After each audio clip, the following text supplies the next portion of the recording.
Hi, this is Congressman Nick Langworthy, and I wanted to deliver. I stand with you. Hi, this is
Well, good morning. And welcome to Frankly Speaking here on WYDC TV Big Fox. I'm your host, Frank Acom. We are broadcasting live from the Hesselson studio here on Market Street in Corning. We have a very exciting show in store for you this morning. We're going to be talking a lot of Doge. We've got a lot of updates on the strikes at correctional facilities. We're going to hear from Congressman Langworthy on the strikes a little bit later on. First, some comments from viewers after yesterday's program, and then we're going to go through quite a few quick updates that have no real good segue. First off, good morning, Frank. Well, good morning. I see the head of SSI has resigned. Yep, that we brought that story yesterday. And the head of the USPS, the United States Postal Service, has resigned. Doge must have uncovered some waste there. Well, I know there has been criticism in the past of how much the post office loses, whether or not that's the reason.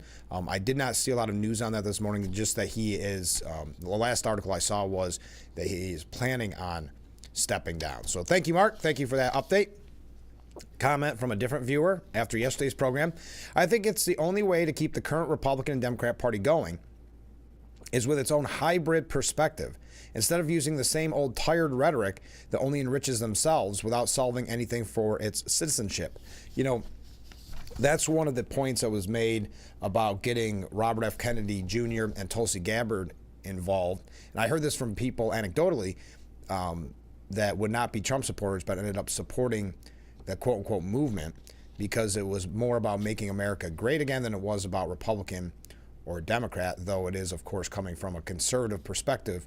And I think Robert F. Kennedy Jr. and Tulsi Gabbard have a conservative perspective as compared to perhaps the Democrat Party that we see today, the Chuck Schumers, Nancy Pelosi's, even the newer faces, AOC. But you raise a good point. Continuing, they write, I think that it's revolutionary that Trump's bringing in former Democrats into the cabinet and has only had a unifying effect to solve more problems than it creates instead of the other way around. And I would agree. I think we're seeing that with Doge. We're seeing it with some of the cabinet picks. So thank you for that. This one a little bit longer. I've cut it down. I thank you for the email. The first is about the story that we brought to you yesterday about Donald Trump Jr. investing or supporting in the steroid Olympics, which is sporting events where you can take performance-enhancing drugs, legal performance-enhancing drugs, and they'll be tested in the way to make sure that they are completely legal. This viewer writes, the steroid Olympics is ludicrous, just fitting into what I feel has long been a government objective addiction of the people. The war on drugs has long been a failure. Intentional? Not only has it not worked, but has increased in intensity with fentanyl. An addicted nation is much easier to control and subjugate. Thank you very much. Also, they write, on a completely different level, in the first few weeks, blaming Trump for prices not going down, but even going up. The stupidity of Democrats avoiding the catastrophic failures of Biden would not carry momentum well into the Trump administration. Okay, so yes, obviously what Biden pushed through for the last 4 years obviously is not going to be fixed in a month. But likely they knew it would. Biden did many things at the last minute to sabotage Trump and his administration. Biden's 4 years of failures planted pitfall traps and mines throughout the government. Trump made some big mistakes by saying he would immediately fix these things. Thank you very much. I think that, though, is typical Trump. Instead of saying, we're going to work on these and we are going to solve the problem, it's always bigger and better with Trump, right? It's going to be done day one. It's going to be done hour one. And yes, this sets up criticism for people that were going to criticize him anyway. So I don't know if it's really a trap. I don't really know if it's a big mistake because the people that are criticizing, for instance, egg prices, blaming it on Trump, or inflation not instantly going away under Trump, they were going to blame him for anything anyway. So I don't think catering his message to those people would have done anything in the long run. But I appreciate your point. Okay, yesterday we had a viewer ask, hey, where's an update on the world super mayor? And we found one update, and this is about Tiffany Henyard. She is self-proclaimed super mayor. We bring up her story because it's to highlight how important it is to know who you're voting for at the local level. though she is not local to us, there were people that went out that maybe just saw her posters, saw her name, and voted for her, and then their township has suffered. Well, the only story we had yesterday was that she had a lawsuit suggesting that the trustees on the board with her were trying to sabotage her. They dropped the lawsuit because no one from her legal team showed up to the hearing. Well, I have another update. Mayor Tiffany Henyard and her boyfriend are being sued by two men who claim they were attacked for expressing their First Amendment rights. If you recall, this is from that brawl that happened at a town hall meeting last month where it descended into chaos. There was videos online. Henyard, the mayor of Dolton, and her boyfriend, Kamal Woods, are accused of attacking activist Jebediah Brown and Lavelle Redmond at the January 28th meeting in Thornton Township. As I said, you can find the videos yourself, but they are expletive-filled.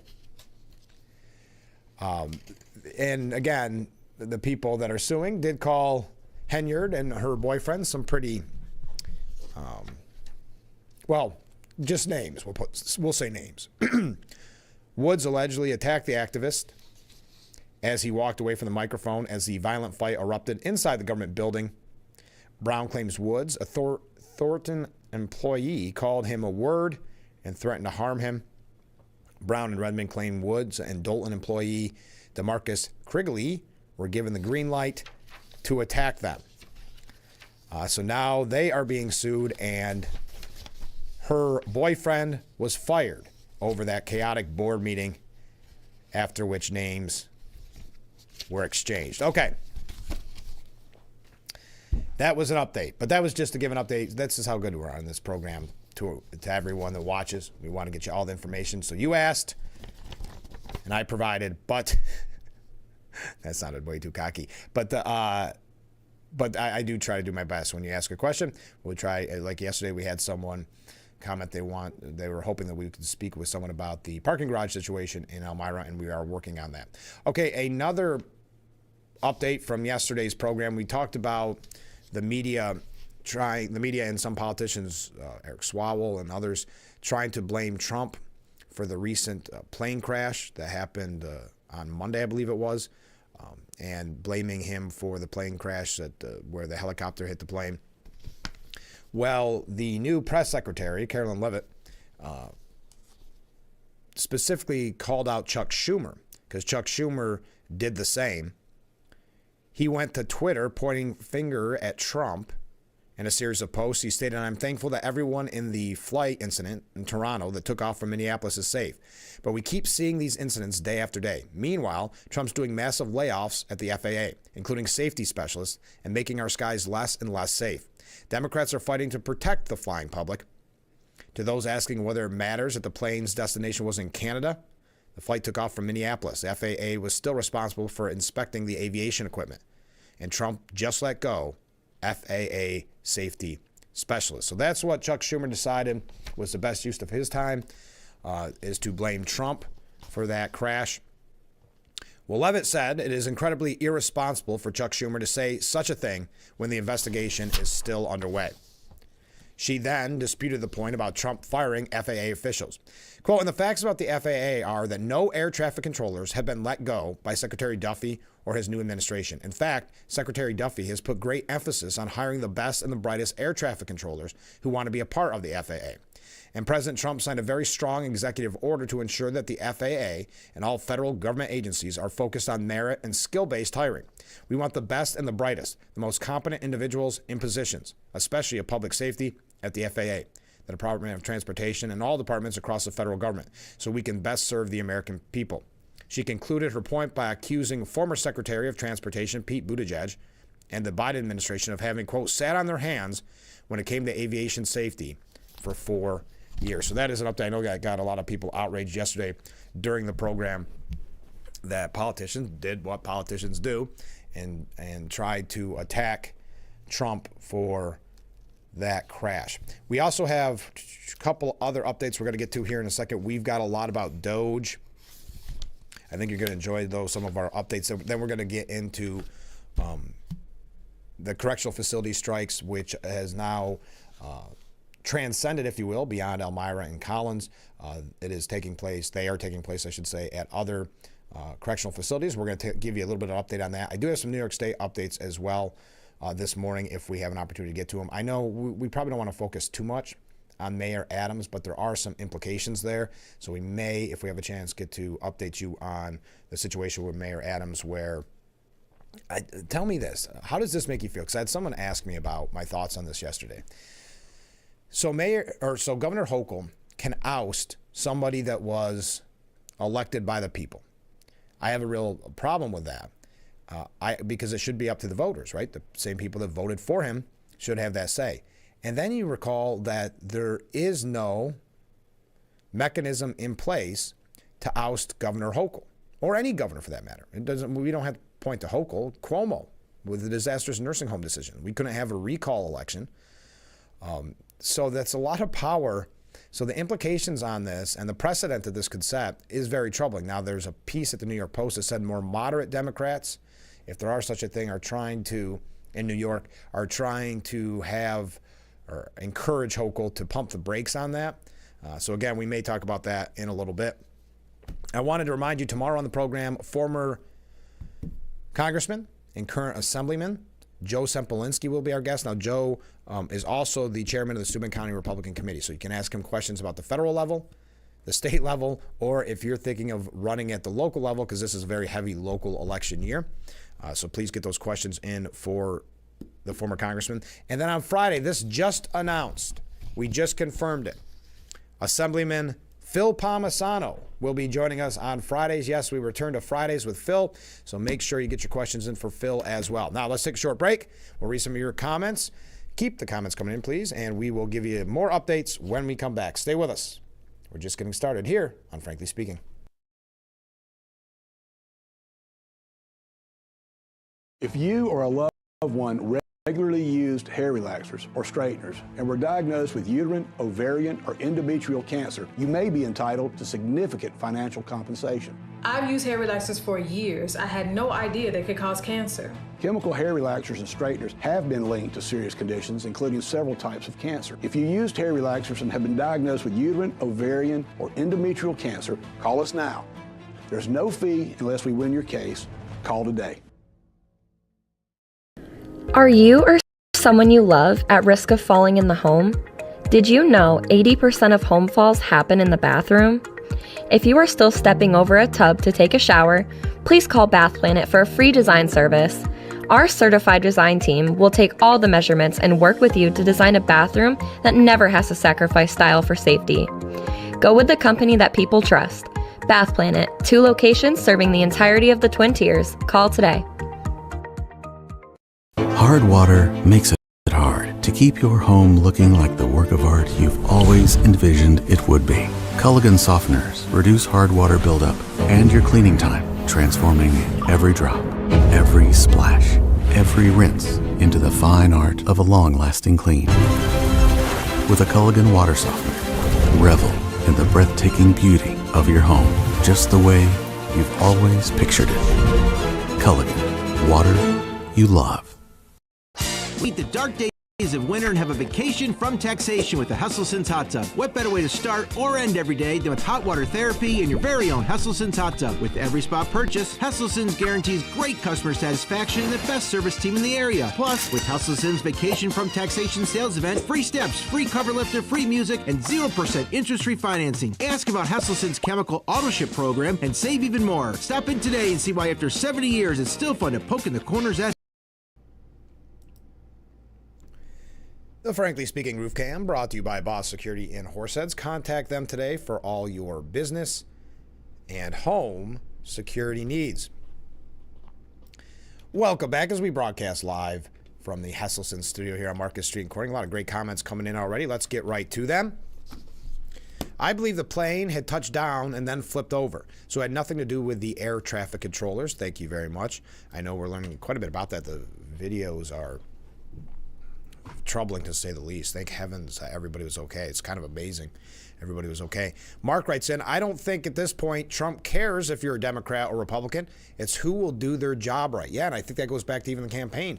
As I said, it brought a lot of people to the MAGA movement because they saw it no longer as Republican or Democrat. They saw it as trying to fix the country, trying to get us away from this overspending, this waste, fraud, and corruption, the inflation, et cetera, et cetera. So I do think it's kind of transcended that as well.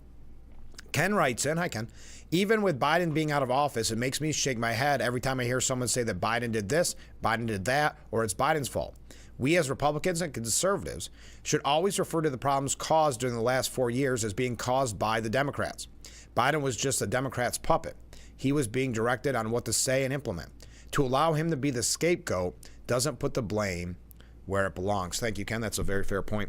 Oh, this is something interesting that we brought to you a long time ago, which was the astronauts that have been stranded all this time. And there was thoughts during the campaign that for political reasons, they were not being brought back to Earth, which was kind of interesting. And now Elon Musk has confirmed he believes the same thing. He was, and we're going to get more into the interview that he gave with Hannity, but he said last night they were left up there for political reasons, which is not good. He accused Joe Biden of leaving 2 astronauts stranded aboard the International Space Station. Musk's SpaceX in September launched a Crew Dragon capsule to rescue the pair, and it docked successfully at the space station, but NASA opted to stall its return. Musk told Hannity that the craft will return to Earth in about 4 weeks after the plans were postponed, kind of to a ridiculous degree. At the president's request or instruction, we are accelerating the return of the astronauts. We have brought astronauts back from the space station many times before, and always with success, saying that his team still would be extremely cautious. The billionaire told Hannity the craft will return to Earth in about 4 weeks. They didn't have the go-ahead with Biden, said Trump. He was going to leave them in space. I think he was going to leave them in space. He didn't want the publicity. And I think at that point, too, it became a Harris scenario, too. But that's, again, just some interesting updates, kind of jumping all over the place. Now, this was breaking yesterday. Biden's $475 billion student debt cancellation plan was blocked by a federal appeals court. A federal appeals court delivered a crushing blow Tuesday to a more than $475 billion student debt cancellation program that was begun by former President Joe Biden, ordering the underlying regulation be blocked in its entirety. Now, really, this should come as no surprise because the Supreme Court already said you can now have the student debt forgiveness, but for obviously political reasons, for votes, Joe Biden even boasting that they couldn't stop him, if you recall, meaning the Supreme Court. The 8th U.S. Circuit Court of Appeals had partially blocked the loan forgiveness effort last year, but a 3-panel judge at the St. Louis-based court issued a final judgment to a lower court prohibiting any part of the initiative from taking effect. Maybe now that there's no longer vote buying involved, that didn't work. Maybe now they said, well, it's punishment time, young people, because we've had a viewer comment, it's a good point, that they're very insulting to young people, they meaning Democrats and the media, because if you look at the criticism of the people that Musk hired, and again, I know I mentioned it yesterday on the program, but keep in mind, whether we want to admit or not, some of the most brilliant computer minds and coding minds are quite young. But yeah, they've been very critical of a voting bloc that they've always tried to court. But Judge L. Stephen Graz, in a 25-page opinion, ruled that the Biden's education secretary, Miguel Cardona, had gone well beyond his constitutional authority in creating the Saving on a Valuable Education Plan. Rather than implying by omission or other ambiguities, Congress has spoken clearly when creating a repayment plan with loan forgiveness or otherwise authorizing it, explicitly stating that the secretary should cancel, discharge, repay, or assume the remaining unpaid balance. He wrote, finding no comparable language in the SAVE plan. So, quite a major breaking story yesterday that Biden's $475 billion student debt cancellation plan was blocked as the federal appeals court issues the final decision. Now, if Biden were still in there or had won re-election, or if Harris had won election, I would see this still being pushed because that's what Biden did originally. that the court's decision meant nothing to him. So this is another savings, maybe inadvertently, well, I shouldn't say that, not by Doge, but a savings nonetheless. All right, we're going to get to the to the correctional facilities when we come back from this break, but I have to give you one kind of an update. We have some media updates coming up later on, but this is a Gulf of America update. Media elites are calling for a national boycott of President Donald Trump because of this feud he's having with the Associated Press. If you haven't been following, what's happening is because the Associated Press refuses to make it their official terminology, meaning the Gulf of America, they have been ousted from the press briefings, not from other events and other. I think it's press briefings are allowed to, but not allowed on the kind of the special meetings where it's on Air Force One and the like. But there's no way if the establishment media boycotts Trump, they're already in more trouble than they are currently. They'd be in more trouble than they already are currently. They would suffer financially. And it would also show the biased nature of the business. America's trust in the establishment media to report current events fully, accurately, and fairly plummeted to a record low in 2024, according to Gallup. So this idea that the Associated Press refusal to recognize the Gulf of America as the official name, which made the White House bar the outlet from White House events. That's what it was. So I think they're still allowed at the press briefings, but just not certain events. Nobody has the right to go into the Oval Office and ask the President of the United States questions, said White House Press Secretary Carolyn Leavitt. If we feel that there are lies being pushed by outlets in this room, we are going to hold those lies accountable. This isn't just about the Gulf of America, the White House Deputy Chief of Staff Taylor Bedowick told Axios. This is about AP weaponizing language through their style book to push a partisan worldview in contrast with the traditional and deeply held beliefs of many Americans and many people around the world. I'm telling you, the AP has had a long history of that bias language and just bias reporting in general. News outlets then must rally to the cause by offering supportive statements to the court hearing the case, writing op-eds backing the AP, and if necessary, refusing to cover presidential movements in solidarity until Trump backs down. That's what Jim Acosta said. Yes, Jim Acosta, who was real firebrand during Trump's first term. What he became known for was his bias reporting, for his aggressive nature at the press briefings. So now he's telling other media reporters, after he just recently lost his job, what they should do in solidarity in this anti-Trump movement. They're just, again, proving the bias and not even, they're shameless. They're not even shameless. They're 100% exposing themselves for what they are, which is bias. And Jim Acosta is just encouraging them in that bias and telling them to continue along even further down that road. News organizations in Washington should be banding together to send the message that members of the press will determine how they cover the news, not the White House, not the man behind the resolute desk. No matter how he redraws the world's maps, the presidential Sharpie is not mightier than the pen. And that's again Jim Acosta. Jim Fredlich, CEO and executive director of the Lenfest Institute for Journalism, which owns the Philadelphia Inquirer, wrote in an opinion piece that the establishment media must commit to collective action. In the Associated Press cause, for example, what would happen if the AP's erstwhile competitors, including Reuters, CNN, the Washington Post, and the New York Times, refused to attend similar White House events unless and until the AP's access is restored? The collective actions would leave the White House speaking only to media properties like Fox News, OAN, and Newsmax, favored only by its base. The loss of a larger megaphone would damage the administration's voice and offend its considerable ego. Think of, first of all, how full of themselves they are, because the fact of the matter is, if the only outlets covering Trump are a Fox News, a New York Post, something like that, well, guess where the people will be going? The people want to know what the President of the United States is doing. When's the last time you heard somebody quote the AP? Or say, wow, did you see that important piece at the AP?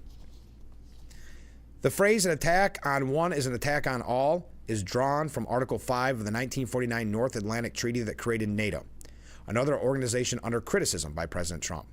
What would such a commitment to collective action, a NATO for news, mean in practical terms?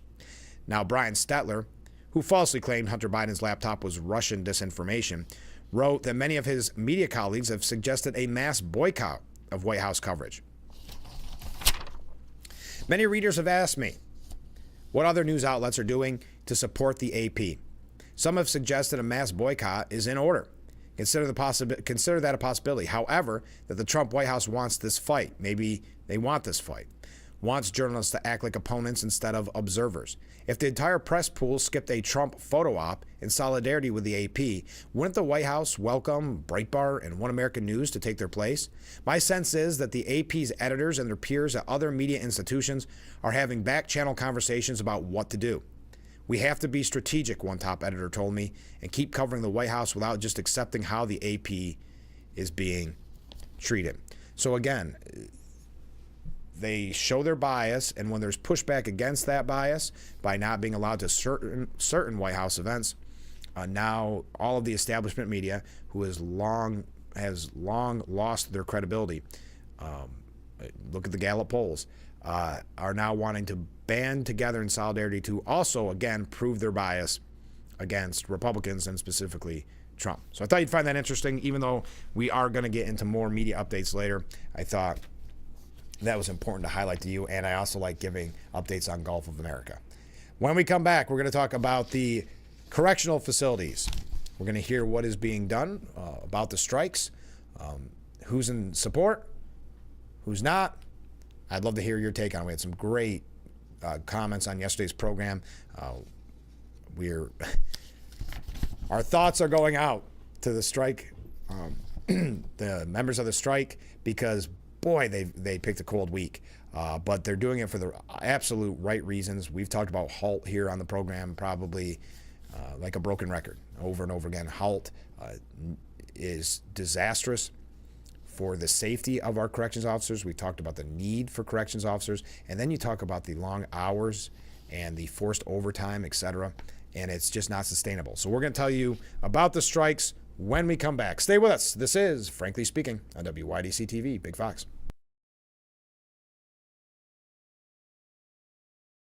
Frankly Speaking, Roof Cam is brought to you by Boss Security in Horseheads. Contact Boss Security for all your business and home security needs. I told myself I was okay with my moderate to severe rheumatoid arthritis symptoms. With my psoriatic arthritis symptoms. But just okay isn't okay. And I was done settling.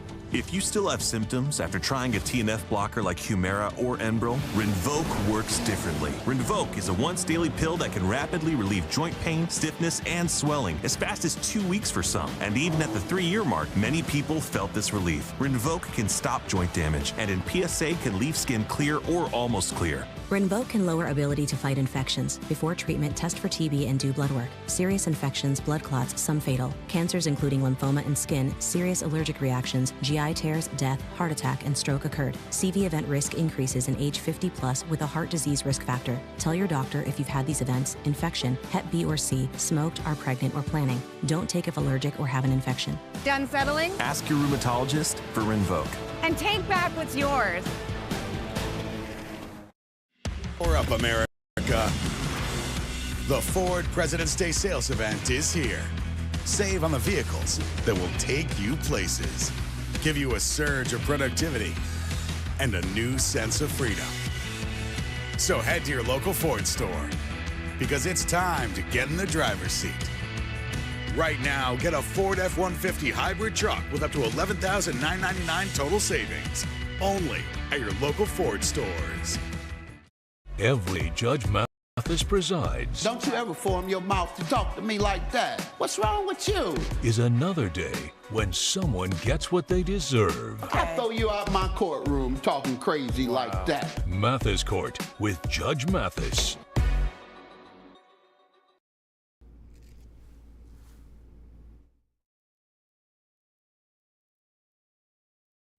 The Frankly Speaking Roof Cam, brought to you by Boss Security in Horseheads. Contact them today for all your business and home security needs. Welcome back as we broadcast live from the Hesselson studio here on Market Street in Corning. Let's go to some viewer comments. In response, and this is from Mark, in response to the governor of New York State, you said it's almost impossible to get them out of office. Can they be impeached? They can be impeached, but kind of back to, I guess, my point about Mayor Adams is the voters voted for Mayor Adams. So it should be up to them in a way if they want him out. Instead, it's completely up to Governor Hochul. Now, if the voters want Governor Hochul out, they have no say. It has to go through the state Senate and the Assembly. And without getting to all the numbers of how many votes they need and all that, it's nearly impossible. Only one governor in New York State history has been impeached. But again, I always err on the side of giving the voters the say. And I don't believe that's not what's happening here with Mayor Adams, because the voters voted voted for Mayor Adams. Thought I twisted up the names there. So that's the problem I have with it. But you do raise a good point. I mean, there is a mechanism in there. Comment from a different viewer. Student loan forgiveness plainly was quid pro quo. Yeah, it was looking to buy votes, and it was even said so by people that are not necessarily for the Trump cause, but it was pretty blatant. Just like these inflation rebate checks that Governor Hochul wants to send out, though that looks like it's hit some roadblocks, wants to do that. What's that for? Yeah, we all know the answer. Comment from a different viewer. Elon Musk wants to send $5,000 checks from Doge savings. Yes, I heard about that. We were going to get to that a little bit later on, but it was called a Doge dividend that would give taxpayers a refund check of $5,000 funded by the savings from his Department of Government Efficiency. It's not a bad idea to show the American people the real effects of when you cut bureaucracy and you cut waste, fraud, and corruption. When you rein that spending in, it would be a real, I think, eye-opener for the American people to get that check and go, wait a minute. I'm getting my money back because of these cuts. You know, a lot right now, the media and Democrat politicians are very much critical of Elon Musk, right? And we've seen that really since the beginning of his time at Doge, but even before that a little bit. But I don't think the American people lose a lot of sleep over bureaucrats losing their job.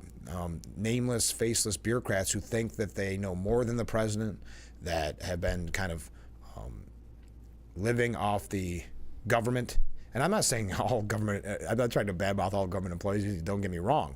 But when you start talking about essential employees and non-essential employees, you know, when the government goes to shut down, maybe take a look at those non-essential employees. But no, no one's saying all government employees are bad. But what we're seeing now with some of the breaking news from Doge is there's a lot of wasteful spending and a lot of people, for instance, that have been working from home since COVID, that maybe it's worth looking at to save taxpayers money and to cut down the size of government. Maybe it's worth a look. But I want to talk about local issues.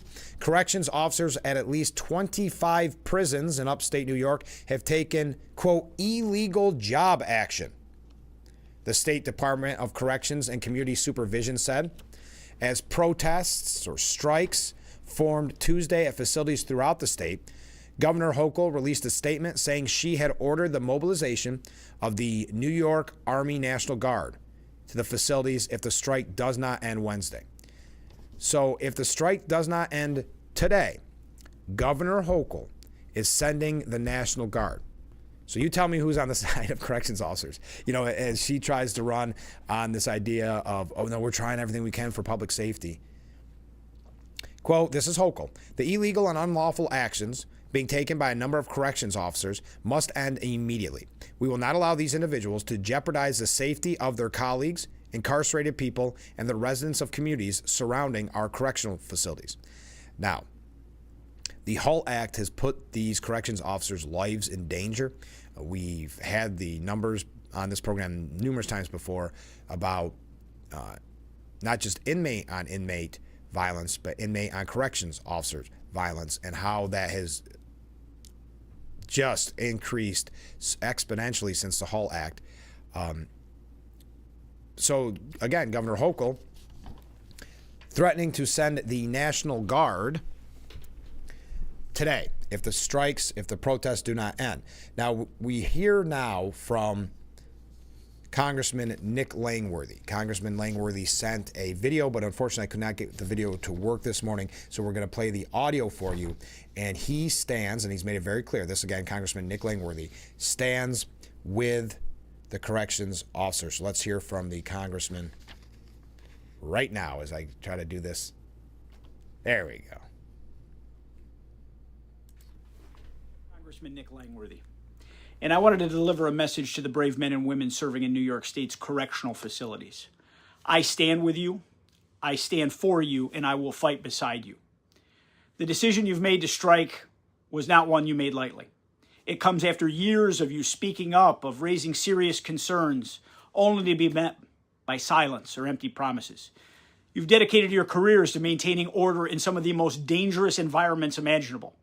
Yet those in power have ignored your warnings, and they've taken your service for granted. You show up every single day to do a job that very few people could handle. Yet you're forced to work exhausting 24, 32-hour shifts just to keep the system running. Policies like the HALT Act have stripped your ability to maintain discipline, making an already difficult job even more dangerous. You frankly just deserve better. Most importantly, you deserve the right to come home safely to your families at the end of your shift. No officer's loved ones should spend their days worrying about whether they will get that call, the call that no family should ever receive.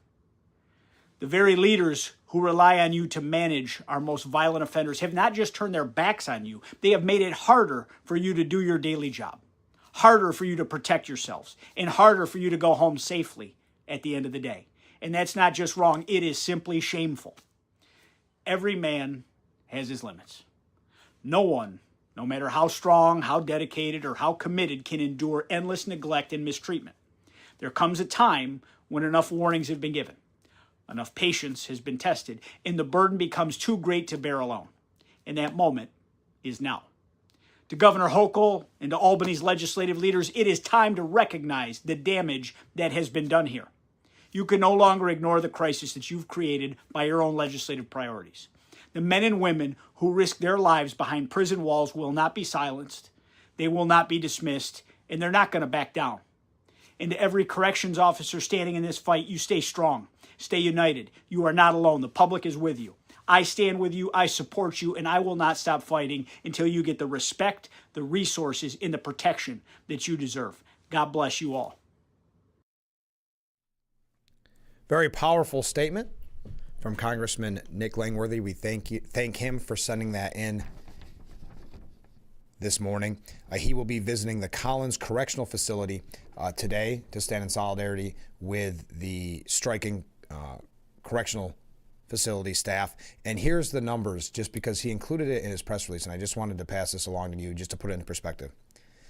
Inmate-on-inmate assaults are up 169% because of the decisions made in Albany. And inmate-on-staff assaults are up 76%. We've got a little bit more on this. I'm running a little late, but thank you to the congressman for sending that along. And we'll be right back with Frankly Speaking here on WYDC TV. Big Fox, stay with us.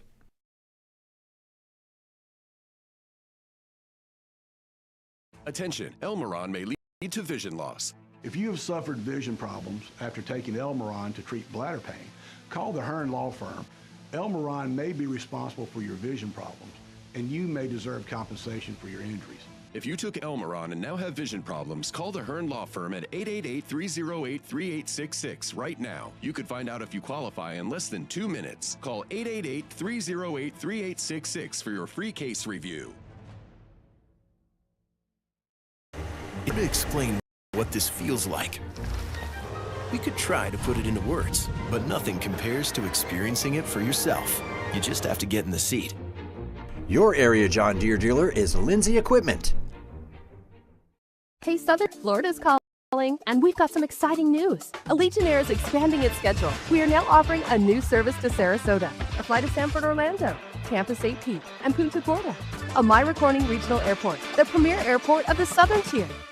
Let's beat the dark days of winter and have a vacation from taxation with the Hesselsen's Hot Tub. What better way to start or end every day than with hot water therapy in your very own Hesselsen's Hot Tub? With every spa purchase, Hesselsen's guarantees great customer satisfaction and the best service team in the area. Plus, with Hesselsen's Vacation from Taxation sales event, free steps, free cover lifter, free music, and 0% interest-free financing. Ask about Hesselsen's chemical auto ship program and save even more. Stop in today and see why after 70 years it's still fun to poke in the corners at Hesselsen's.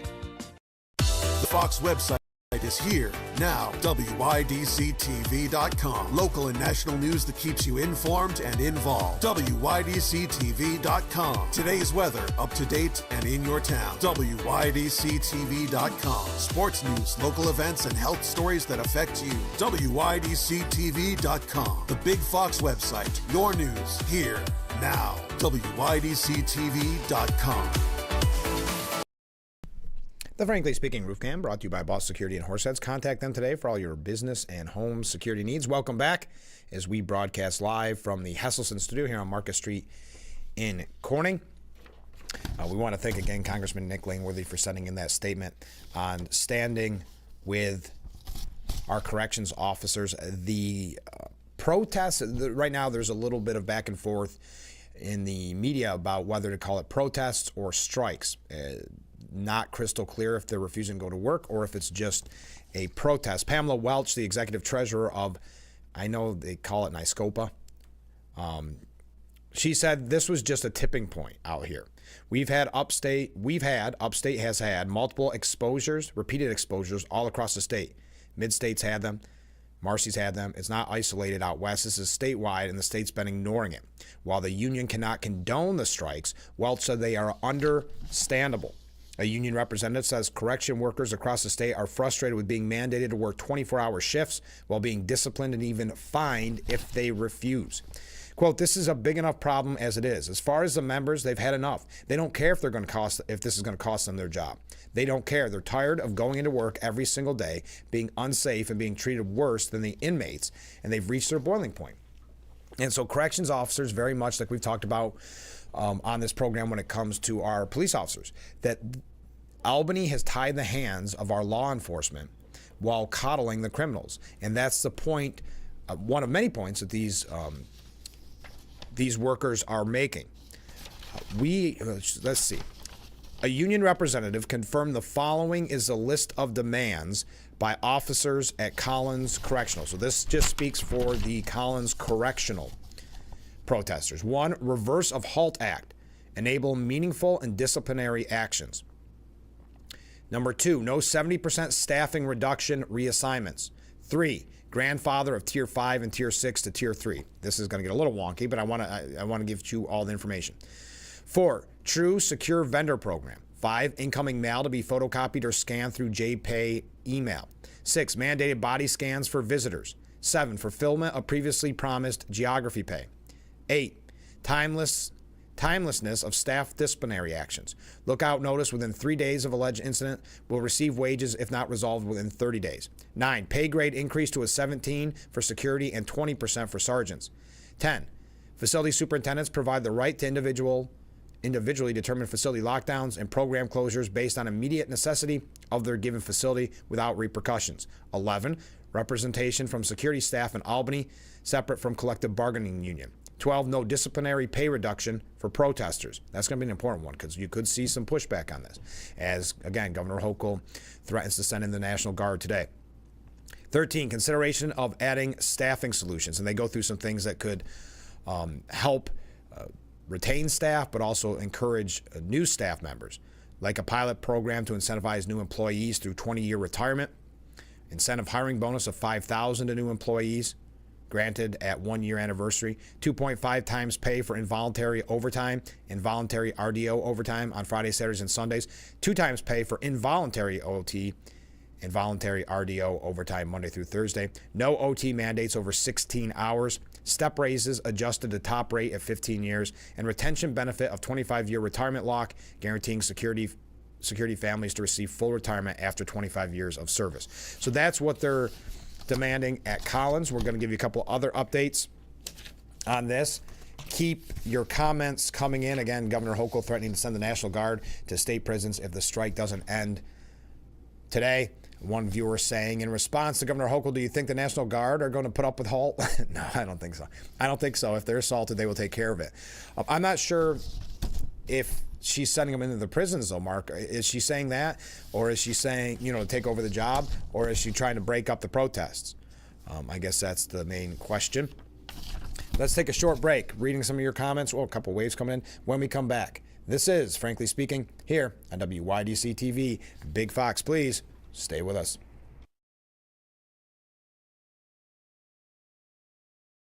Hi, I'm Blaze Alexander, and it's no secret we live in truck country.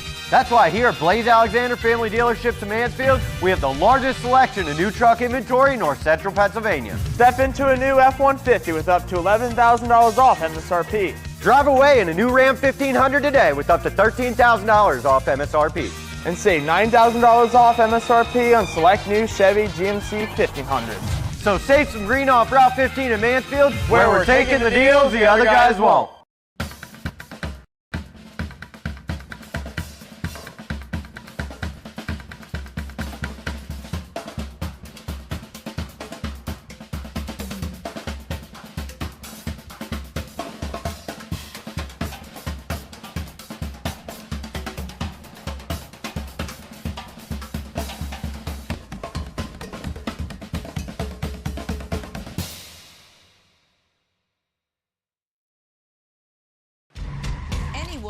Anywhere can record crimes as they happen, and we're going to watch them right here. He just took his car.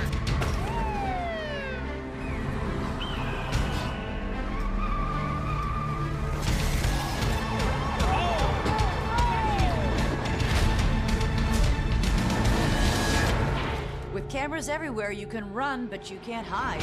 Watch iCrime.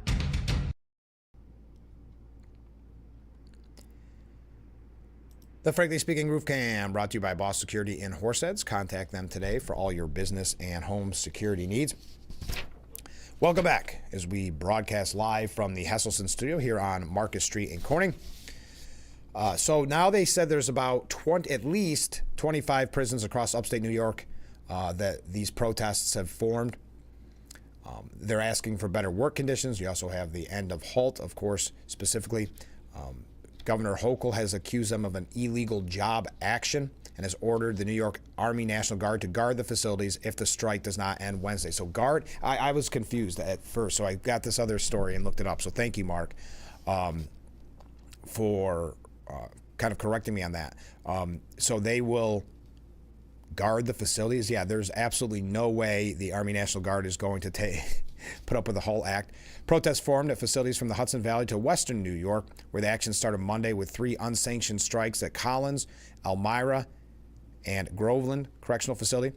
Visitations were canceled until further notice at Elmira, Attica, Auburn, 5 Points, Upstate, Clinton, and Eastern New York facilities. State police were assisting by providing outer perimeter security at several correctional facilities experiencing job action strikes or increased staff absences, according to troopers.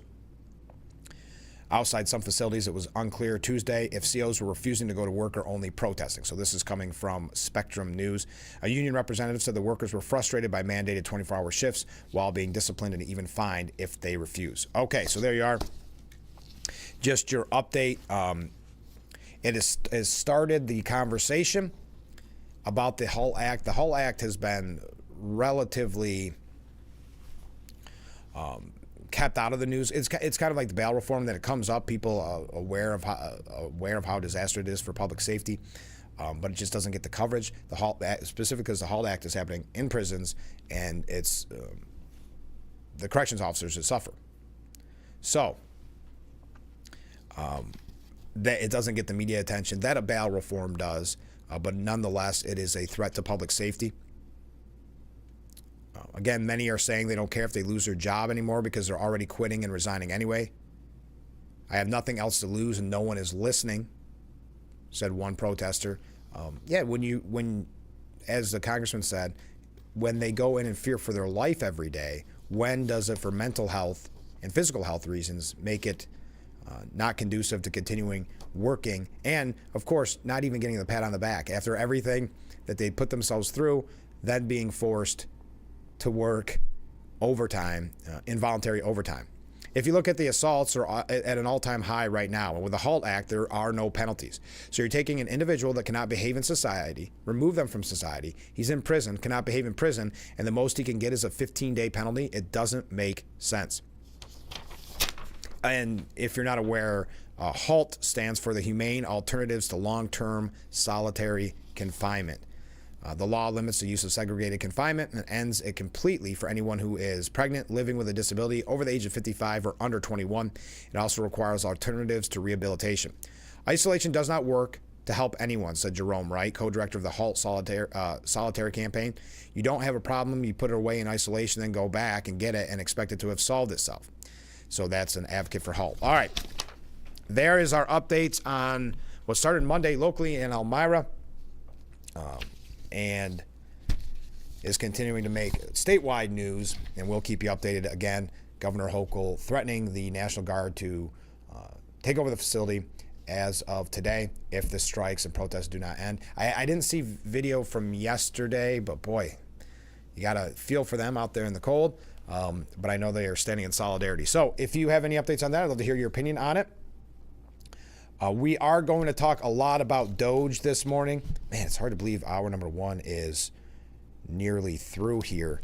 I do have to take one more break, and we'll wrap up hour number 1. Get those comments in, and we'll be right back with Frankly Speaking here on WYDC TV, Big Fox.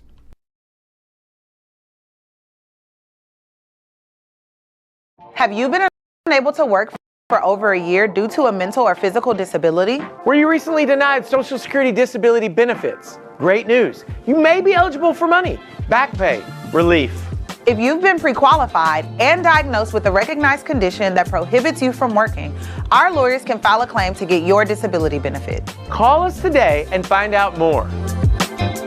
Call now, 844-617-0440. Let's beat the dark days of winter and have a vacation from taxation with the Hesselson's Hot Tub. What better way to start or end every day than with hot water therapy in your very own Hesselson's Hot Tub? With every spa purchase, Hesselson's guarantees great customer satisfaction and the best service team in the area. Plus, with Hesselson's Vacation from Taxation sales event, free steps, free cover lifter, free music, and 0% interest-free financing. Ask about Hesselson's chemical auto ship program and save even more. Stop in today and see why after 70 years it's still fun to poke in the corners at Hesselson's. Invite you to discover what makes our school community so special, including the fact that everything, top-notch education, housing, healthcare, food, clothing, technology, and much more is provided to our students at no cost to our families. This is thanks to the generosity of our founders, chocolate maker Milton S. Hershey and his wife Catherine.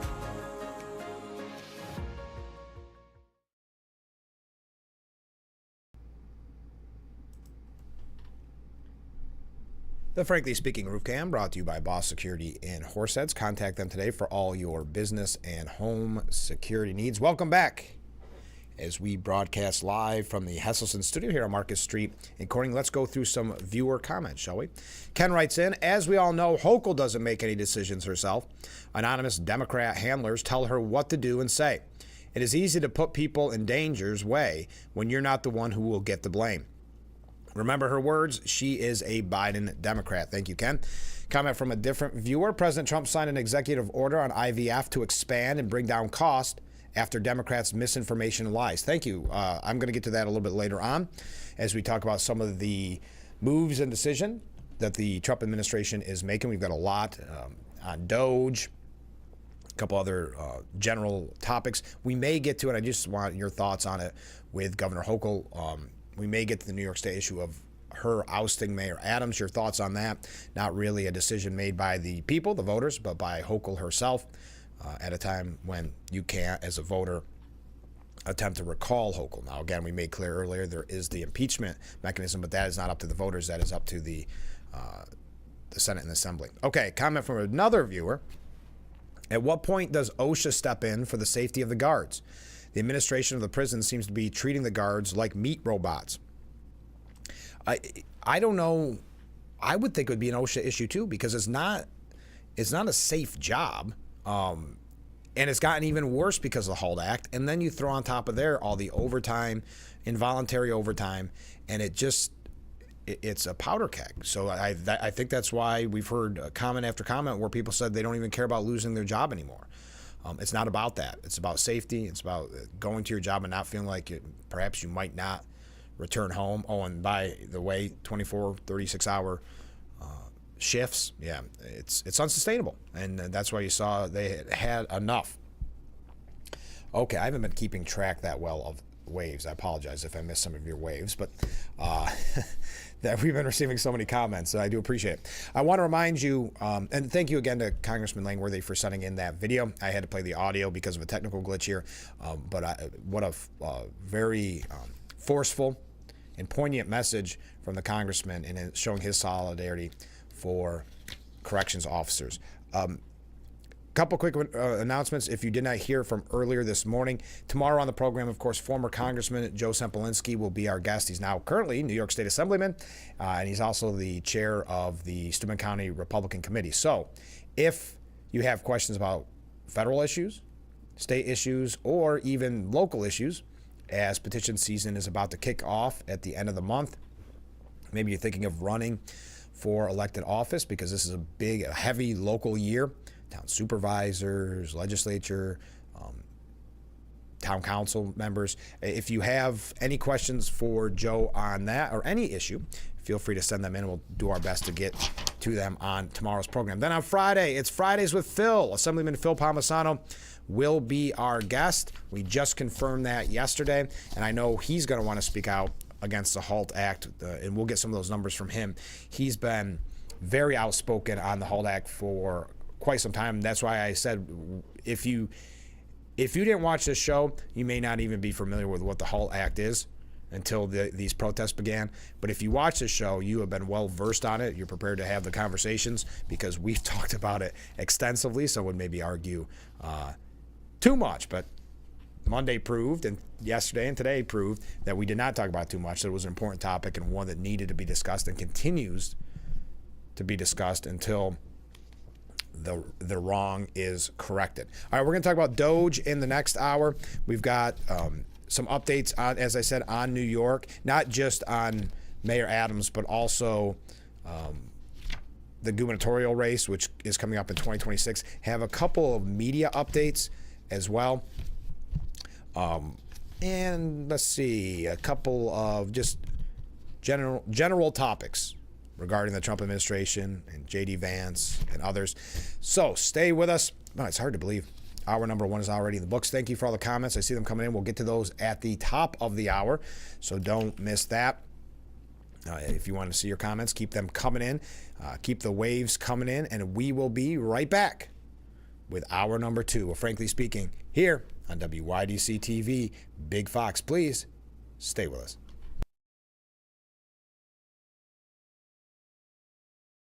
I have type 2 diabetes, but I manage it well. It's a little pill with a big story to tell. I take once daily Jardians at each day start.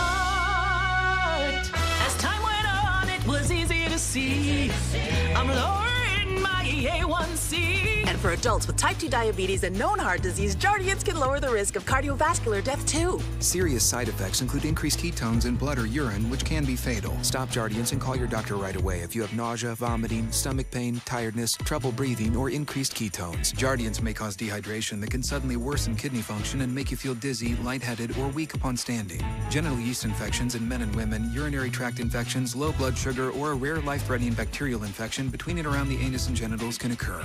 Call your doctor right away if you have fever or feel weak or tired, and pain, tenderness, swelling, or redness in the genital area. Don't use if allergic to Jardians. Stop use if you have a serious allergic reaction. Call your doctor if you have rash, swelling, difficulty breathing, or swallowing. You may have increased risk for lower limb loss. Call your doctor right away if you have new pain or tenderness, sores, ulcers, or infection in your legs or feet. Jardians is really swell, the little pill with a big story to tell. It's all types to play Family Feud, the blunt mama. If you knew Steve Harvey was at your door, you'd answer it wearing what? Nothing. Nothing. Weeknights at 7 and 7:30 on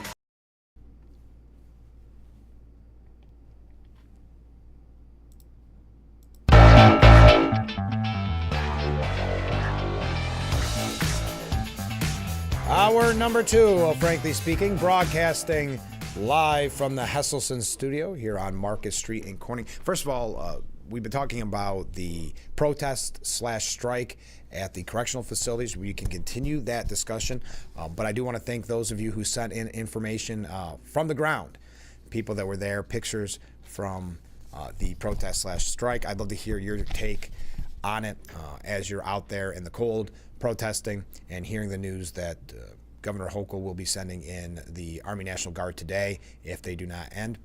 I would love to hear your thoughts, specifically if you are living through the protests currently because you're a CO. You know, we numerous times on this program say that we stand with corrections officers and recognize the need to end halt, but also the recognition that there needs to be more corrections officers, where instead the governor, for instance, is closing down these prisons and moving corrections officers to other prisons. So not even what you would call job stability, where you're actually having to uproot your family at, 30 days notice? Was that what it was at the time? So we understand why it was just another reason why the straw broke the camel's back. All right, some comments coming from viewers. Maybe it's time for Boston Dynamics to bring in some robots to help the guards. Yeah, those fancy robots that they use in the military. Yeah, it's not a bad idea. Hochul has a lot of time to go after Adams, but not enough time to give us our representative in upstate New York. What is she thinking anyway? That's a very good point. We know that Governor Hochul, again, I don't know if they say it's scrapped, but it could always be brought back out, which was to not have a special election for Elise Stefanik's seat until November. Not even in the primary, not till November.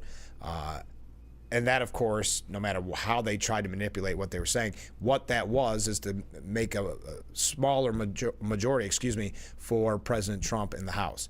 So purely political.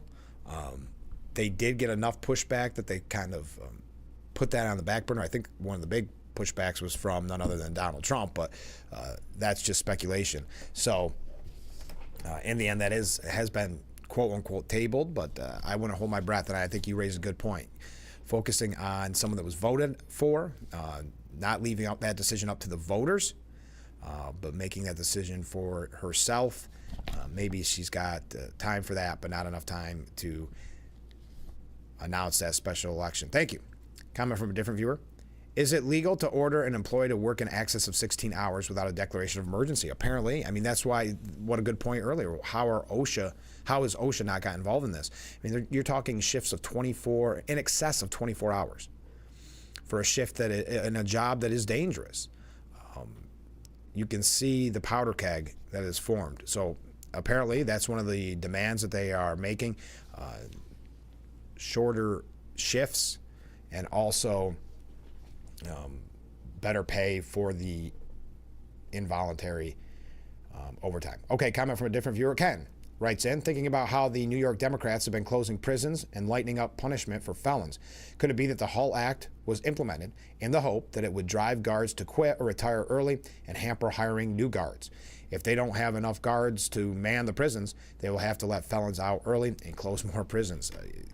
It's so disastrous, you can't put anything past the decisions being made in Albany and why they're being made. All right, we got some Doge updates, but again, please keep those comments coming in. Trump orders the DOJ to terminate all remaining Biden-era U.S. attorneys.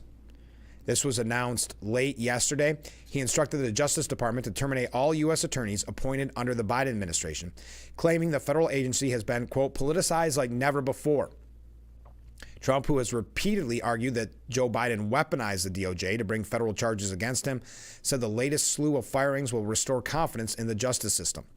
Quote, over the past 4 years, the Department of Justice has been politicized like never before. This is from a Truth Social post. Therefore, I have instructed the termination of all remaining Biden-era U.S. attorneys. We must clean house immediately and restore confidence. America's golden age must have a fair justice system. That begins today.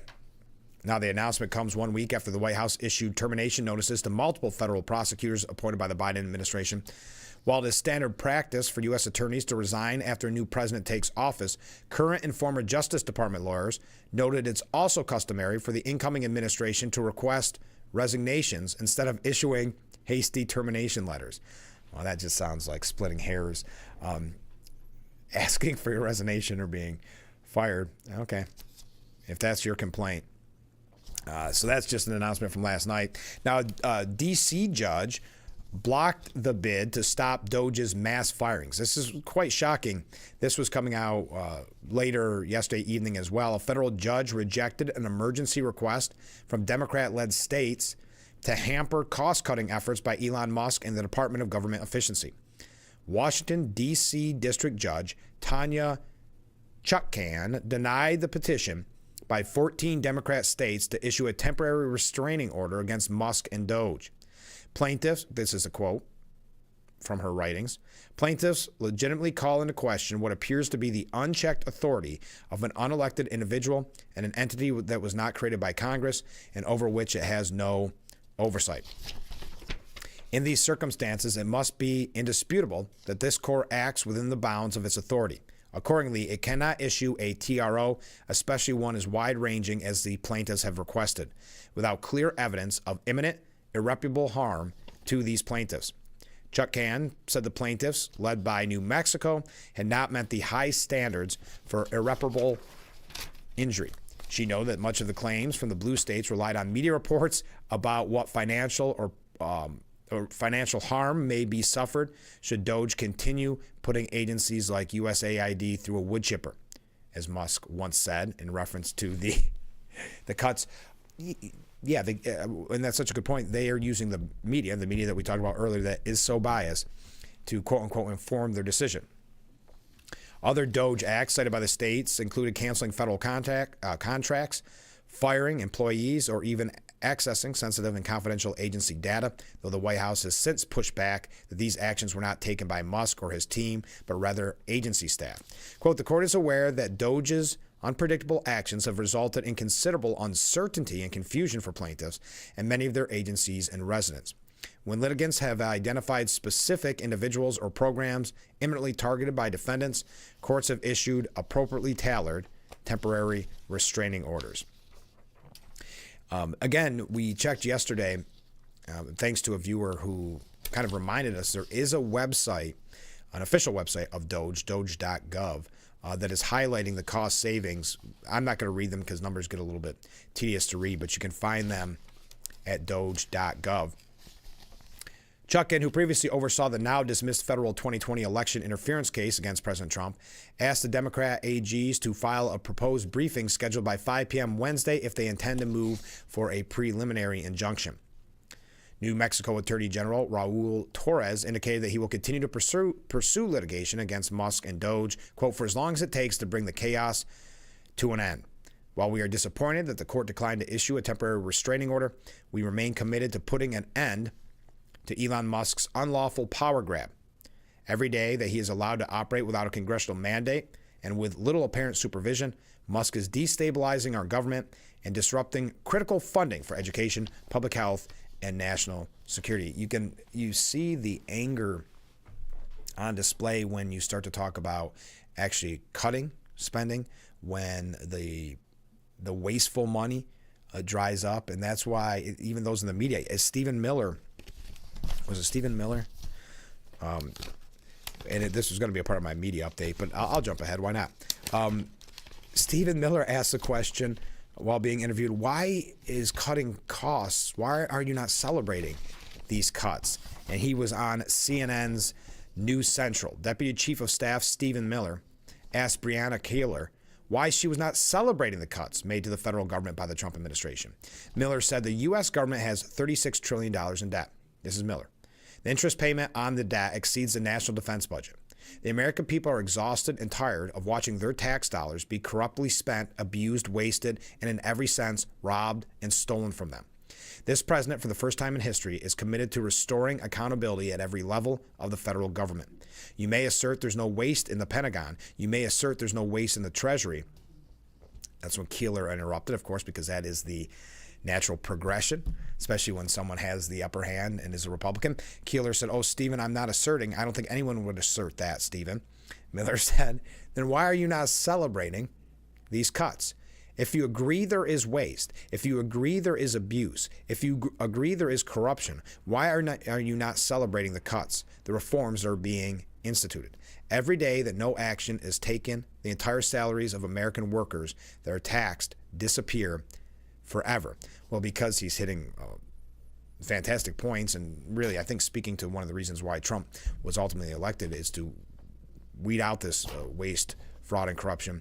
So Keeler has to silence him, saying, "Stephen, let's calm down." And that's when Miller, again, Deputy Chief of Staff Stephen Miller, saying, "Well, you are clearly trying to debate me, and I will be as excited as I want to be about the fact that we are saving Americans billions of dollars, that we are ending the theft, the waste, the grift, the corruption, that we are stopping American taxpaying dollars from subsidizing a rogue federal bureaucracy that has been relentlessly weaponized against the American people.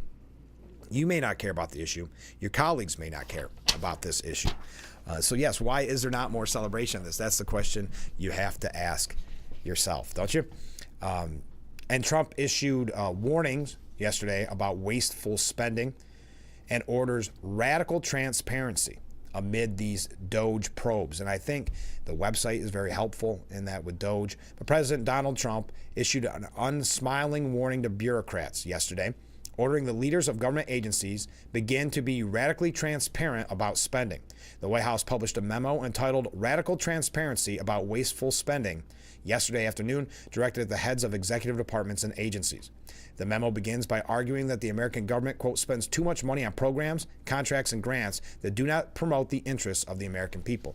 I think even with some of the biased coverage that the media presents on this, I think the American people see this. This is one of the reasons why it was a landslide victory in November. For too long, taxpayers have subsidized ideological projects overseas and domestic organizations engaged in actions that undermine the national interest. The American people have seen their tax dollars used to fund the passion projects of unelected bureaucrats rather than to advance the national interest. And that's, again, something that we have to remind the media and those that aren't pleased with these cuts. You're talking about nameless, faceless bureaucrats that no one elected. So when they say, though, Elon Musk wasn't elected, then what's the... So the threat to democracy or the constitutional crisis is that an unelected person assigned by the president is firing unelected people. It's a confusing argument to make. But the American people have a right to see how the federal government has wasted their hard-earned wages, the memo continues. He ordered that all heads of executive departments and agencies must take all appropriate actions to make public, to the maximum extent permitted by law, the complete details of every terminated program, canceled contract, terminated grant, or any other discontinued obligation of federal funds. Agencies shall ensure that such publication occurs in accordance with all applicable laws, regulations, and the terms and conditions of the underlying contract, grant, or other award. Now, this came on the heels of Doge auditing government agencies with a mission to reduce waste. White House Press Secretary Karen Leavitt appeared on Hannity to express support for the audit, saying, "Listen to the words from those Democratic politicians. You would think you are listening to President Trump, Elon Musk, and our entire administration, who are saying the exact same thing the Democrat politicians promised the American people they would do for decades. President Trump is just the first president in our lifetime to actually do it. And now you see the Democratic Party and the mainstream media spiraling out of control about a very simple promise: rooting out waste, fraud, and abuse from our federal bureaucracy." This is a promise President Trump campaigned on. He is now delivering on it. And there's an opinion piece, which I'm hoping we can get to, but I see that we're running a little bit late. An opinion piece basically saying we can't dilly-dally. Washington bureaucrats, it's time for reform now on them, and it's got to be under Trump, and it's got to be done in this kind of, the media would call it controversial or radical way. We're going to read your comments when we come back. Stay with us. We'll be right back with Frankly Speaking here on WYDC TV, Big Fox.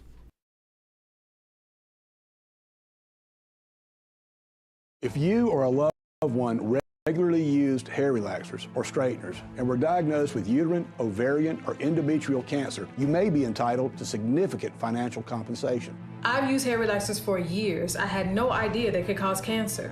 Chemical hair relaxers and straighteners have been linked to serious conditions, including several types of cancer. If you used hair relaxers and have been diagnosed with uterine, ovarian, or endometrial cancer, call us now. There's no fee unless we win your case. Call today.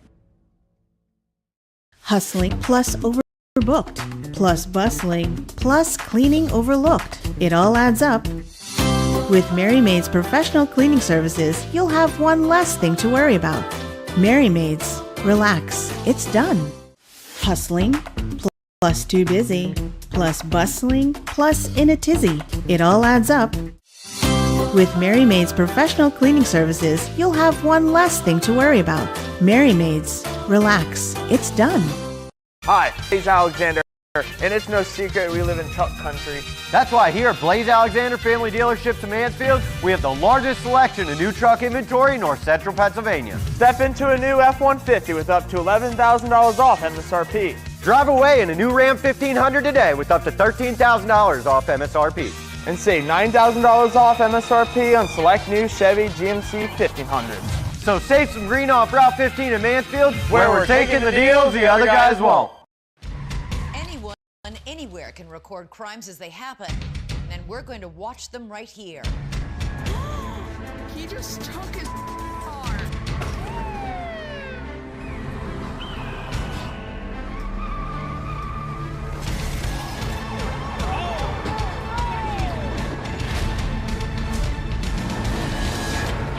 With cameras everywhere, you can run, but you can't hide. Watch iCrime.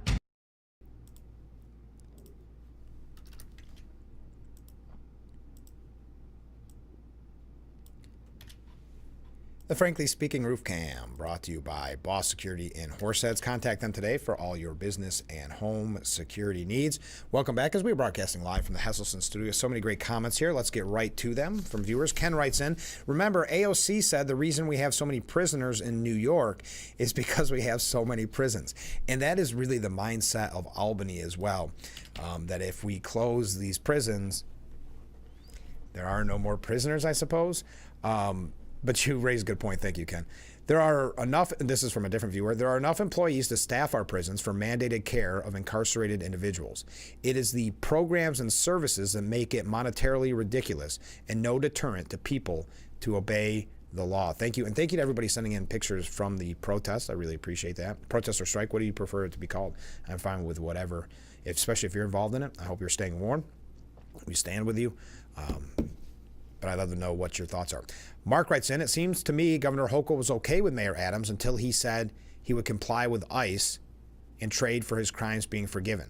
It's her way to buck the system.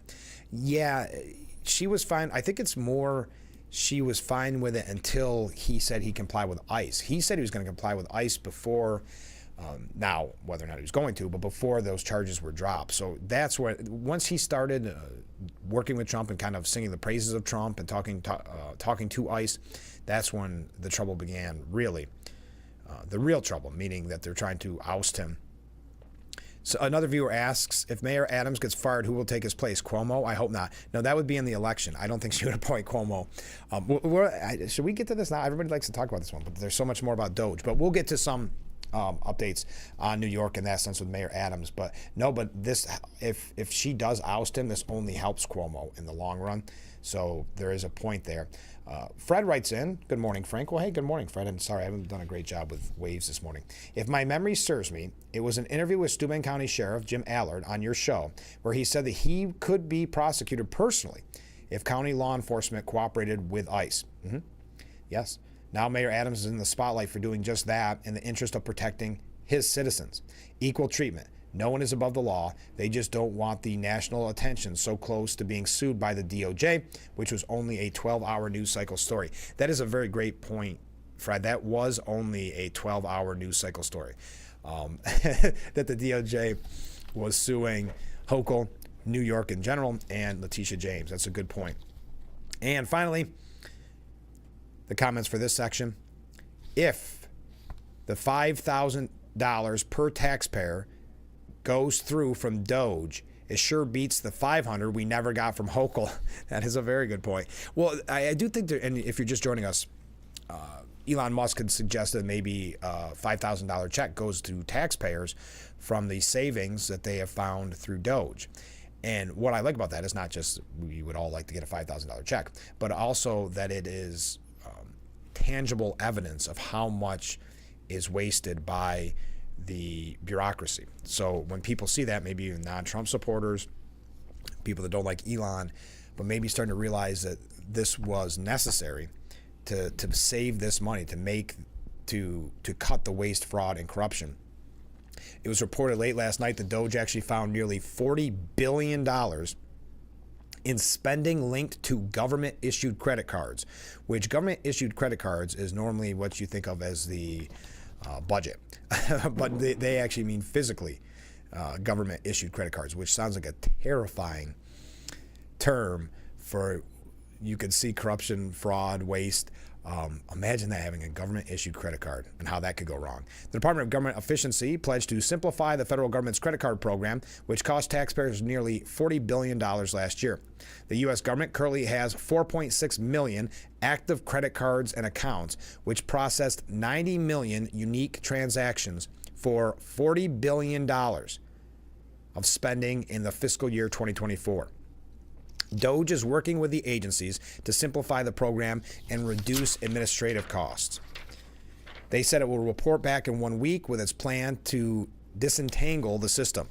Data from the Bureau of Labor Statistics indicates that the federal government employed just over 3 million people in 2024, meaning that more active credit cards are on file with the federal government agencies than actual employees. The General Services Administration, which runs the program, notes that government contractors may also be eligible for credit cards. The spending data highlighted by Doge is publicly available on the GSA website. All right, do I take a break? We do. We got a lot of comments coming in.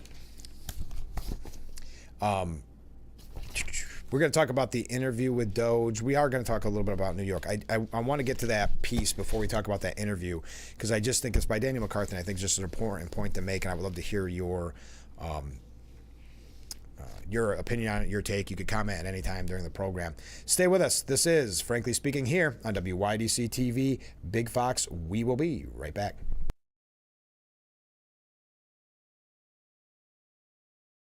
If you or a loved one regularly used hair relaxers or straighteners and were diagnosed with uterine, ovarian, or endometrial cancer, you may be entitled to significant financial compensation. I've used hair relaxers for years. I had no idea they could cause cancer. Chemical hair relaxers and straighteners have been linked to serious conditions, including several types of cancer. If you used hair relaxers and have been diagnosed with uterine, ovarian, or endometrial cancer, call us now. There's no fee unless we win your case. Call today. Invite you to discover what makes our school community so special, including the fact that everything, top-notch education, housing, healthcare, food, clothing, technology, and much more is provided to our students at no cost to our families.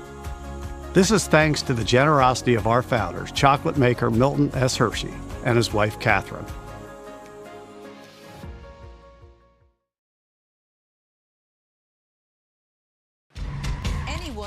Anywhere can record crimes as they happen, and we're going to watch them right here.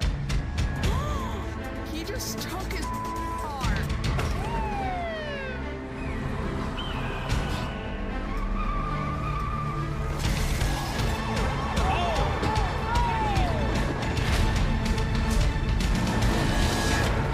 With cameras everywhere, you can run, but you can't hide.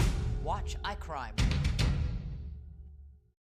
The Fox website is here now. WYDCTV.com. Local and national news that keeps you informed and involved. WYDCTV.com. Today's weather, up to date and in your town. WYDCTV.com. Sports news, local events, and health stories that affect you. WYDCTV.com. The Big Fox website. Your news here now. WYDCTV.com.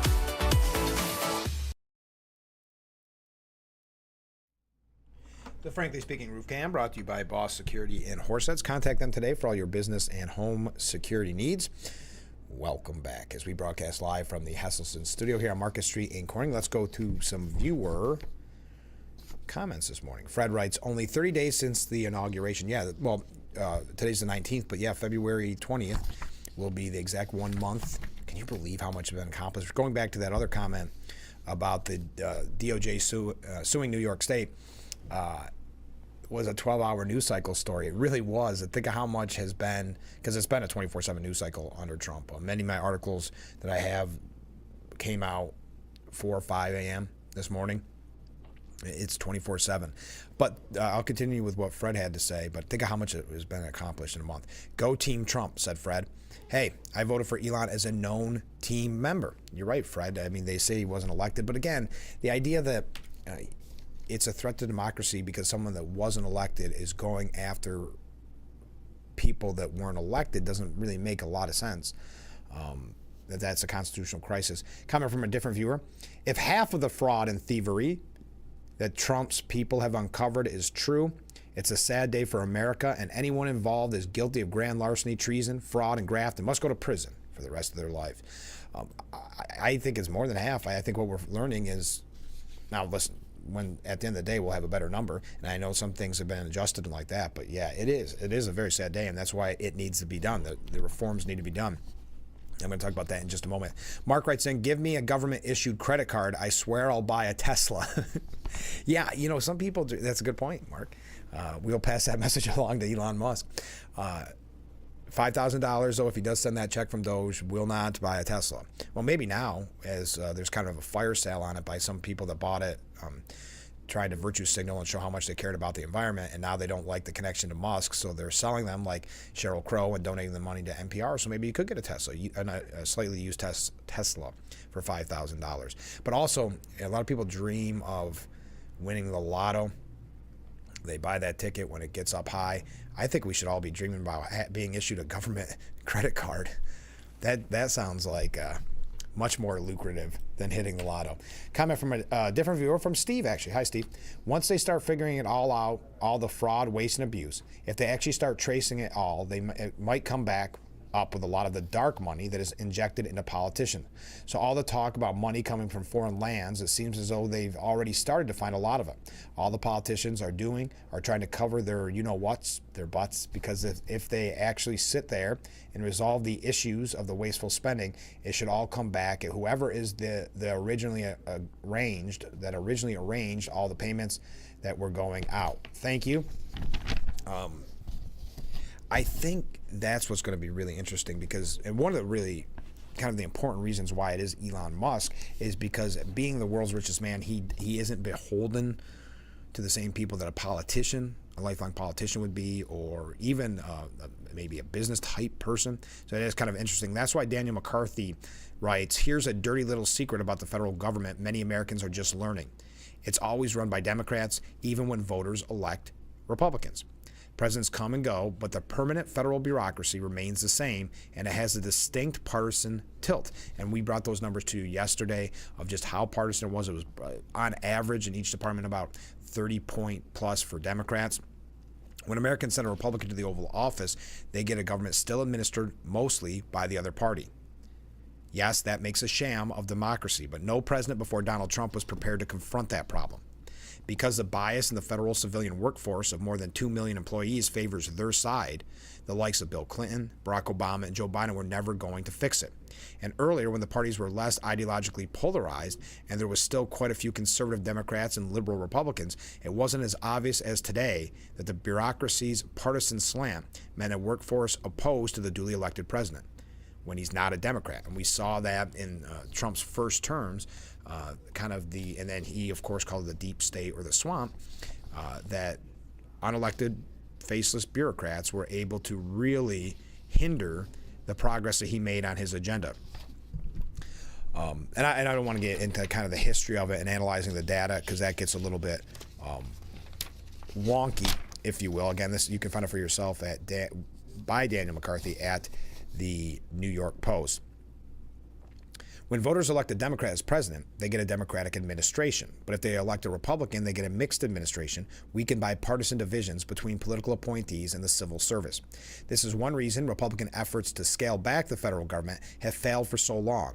In effect, there have only been semi-Republican administrations for decades, or one continuous Democratic administration with some temporary Republican heads. It's time to reform the civil service reforms that created this mess. There's something to be said for returning to what older reformers got right, such as relying on standardized examinations for hiring and promotion in place of recent highly politicized criteria such as DEI.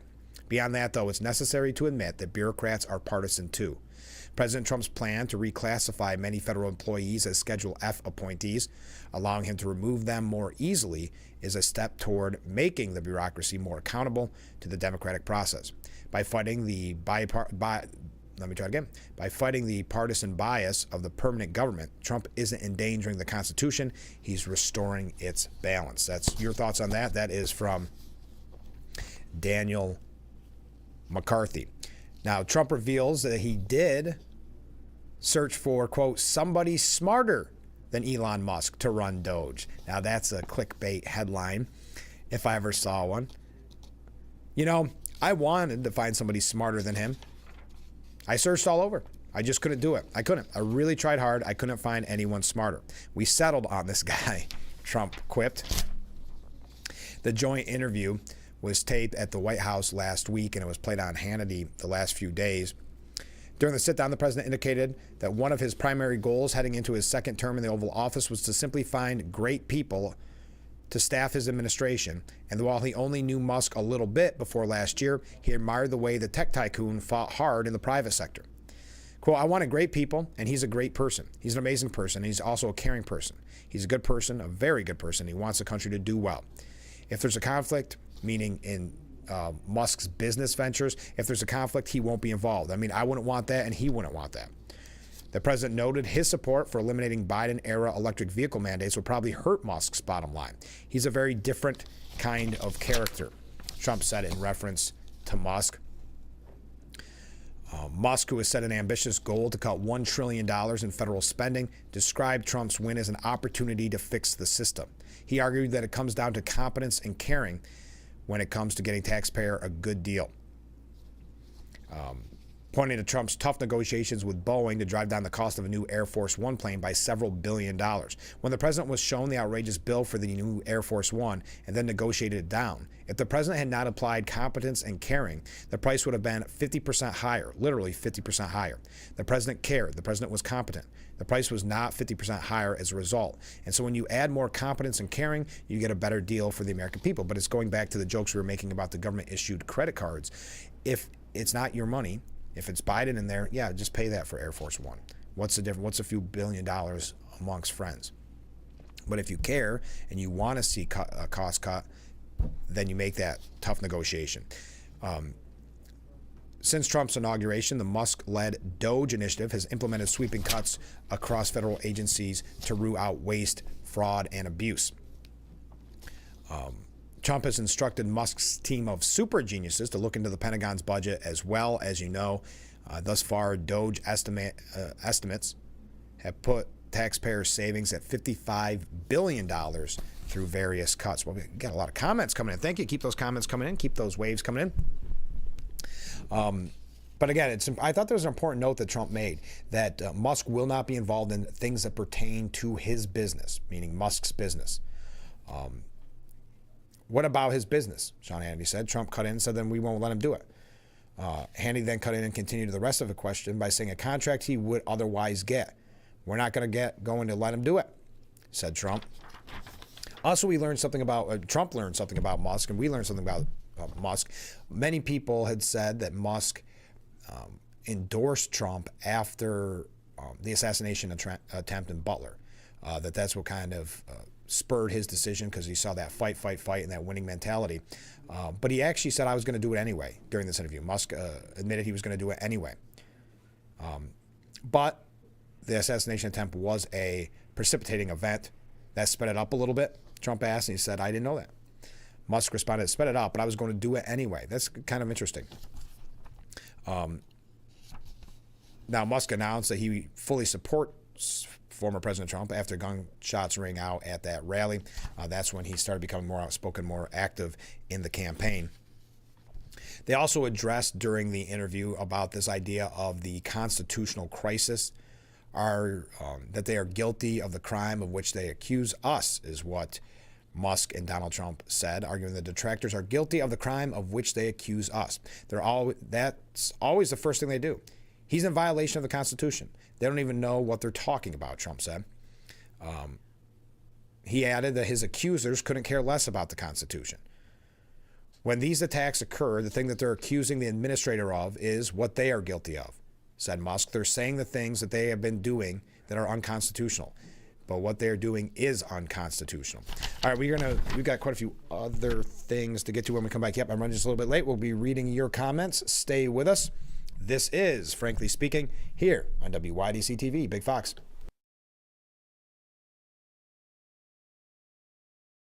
If you or a loved one regularly used hair relaxers or straighteners and were diagnosed with uterine, ovarian, or endometrial cancer, you may be entitled to significant financial compensation. I've used hair relaxers for years. I had no idea they could cause cancer. Chemical hair relaxers and straighteners have been linked to serious conditions, including several types of cancer. If you used hair relaxers and have been diagnosed with uterine, ovarian, or endometrial cancer, call us now.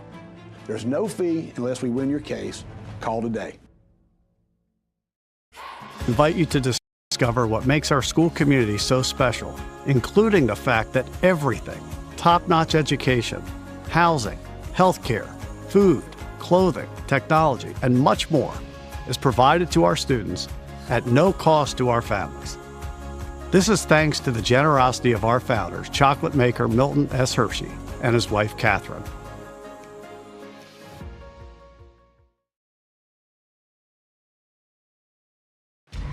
Anyone, anywhere can record crimes as they happen, and we're going to watch them right here. He just took his arm.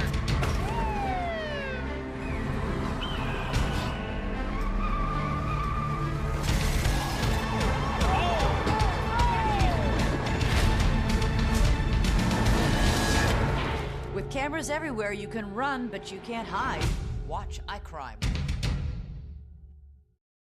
The Fox website is here now. WYDCTV.com. Local and national news that keeps you informed and involved. WYDCTV.com. Today's weather, up to date and in your town. WYDCTV.com. Sports news, local events, and health stories that affect you. WYDCTV.com. The Big Fox website. Your news here now. WYDCTV.com.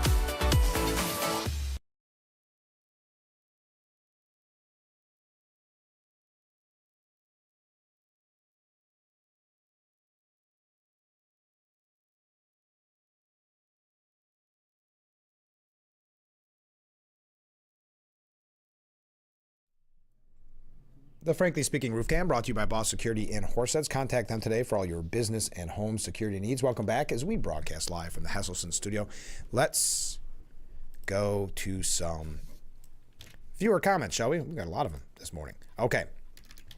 I totally agree with your last comments from Elon Musk and Trump. It's more of their normal practice without holding a mirror to themselves. They use, and I think this one, I got them out of order here. I think this is in regards to the media. They use more spin than a merry-go-round. Yes, if I'm not wrong. I'm sorry if I'm putting words in your mouth, but I think that was on the media. Mark writes in, let's not forget all the things the Democrats tried to do to Trump in his first term. Now the table has turned and Trump is getting back at them. Not by getting them out, they are elected, but by hurting the Democrat wallet. Thank you very much. Comment from a different viewer. We all knew we were overtaxed. Now we know why. Thank you, President of the United States. Comment from a different viewer. Good morning, Frank. Great show today. Thank you very much. That's kind of you. So a plane crashes in Toronto, Canada, not in the U.S., and the ladies on The View say it's President Trump's fault. The last I knew, Toronto was in a different country. Sad that The View does not know what country they are in. P.S. You need a 3-hour show. Well, thank you. That's very kind of you. Very nice of you to say. Comment from Ken. It would have to be the other way. It couldn't be any earlier. Boy. Ken writes, I would love the $5,000 per taxpayer refund. But instead of, and this is in reference to Elon Musk suggesting that they may basically give taxpayers a rebate of $5,000 for all the money that they are saving. But he continues, but instead of paying 158 million taxpayers $5,000, wouldn't it be better to pay down the debt with the $790 billion? It kind of sounds like buying acceptance for Doge, returning honesty and fiscal responsibility to the federal government and reducing the debt so America doesn't default would be huge for the future of our country. I agree. I wouldn't say it's like buying acceptance, Ken. I understand why you would take that away from what I was saying. What I was saying is it's a tangible thing that many people that are not maybe perhaps informed on what Doge is doing or only hear the media side that everything Musk and Doge and Trump do are horrible. It would be to your point, somewhat of a buying of acceptance, but I think it would also be a, wow, this is how much has been wasted. Why don't we cut costs in the future? Why don't we right the ship more effectively? So I wouldn't put it, it's not like the Hochul rebate check, inflation rebate check here in New York. I don't think it as it is a buying acceptance. I think it is, hey, this is what we did. This is what we accomplished, and we've only just begun. I don't think they spend all the money that they saved and send it to tax dollars. I don't know if 5,000 is a hard number to stick on. I'm just suggesting that it would be something for the American people to see just how much their money their tax-paying dollars have been wasted through the years. Now, a GOP law. Oh, I had one other comment from Musk, but you raised a fair point. I could understand why you could take that away from that. Musk and Trump during that interview, they said they wouldn't be complaining so much if we weren't doing something useful. What we're really trying to do here is restore the will of the people through the president. And what we're finding is that there's an unelected bureaucracy. Speaking of unelected, there's a vast federal bureaucracy that is opposed to the president and the cabinet. He concluded the outrage for many on the left is the, quote, thrashing of the bureaucracy as we try to restore democracy and the will of the people. I thought that was a powerful message. Now, a GOP lawmaker, Tim Burkett from Tennessee, was being asked about Musk and Trump. And it was on CNN's, and who was asking the question here? Pamela Brown. She pressed Burkett repeatedly about the Trump administration's effort in cutting government waste with Doge, and specifically asked if it was fair to say the way it was being done was clumsy rather than methodical. So Burkett said, humans will make mistakes, ma'am, but currently these are bloated programs.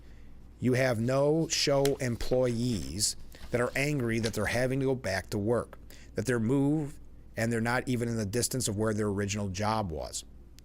He acknowledged that no one was disagreeing with getting rid of waste.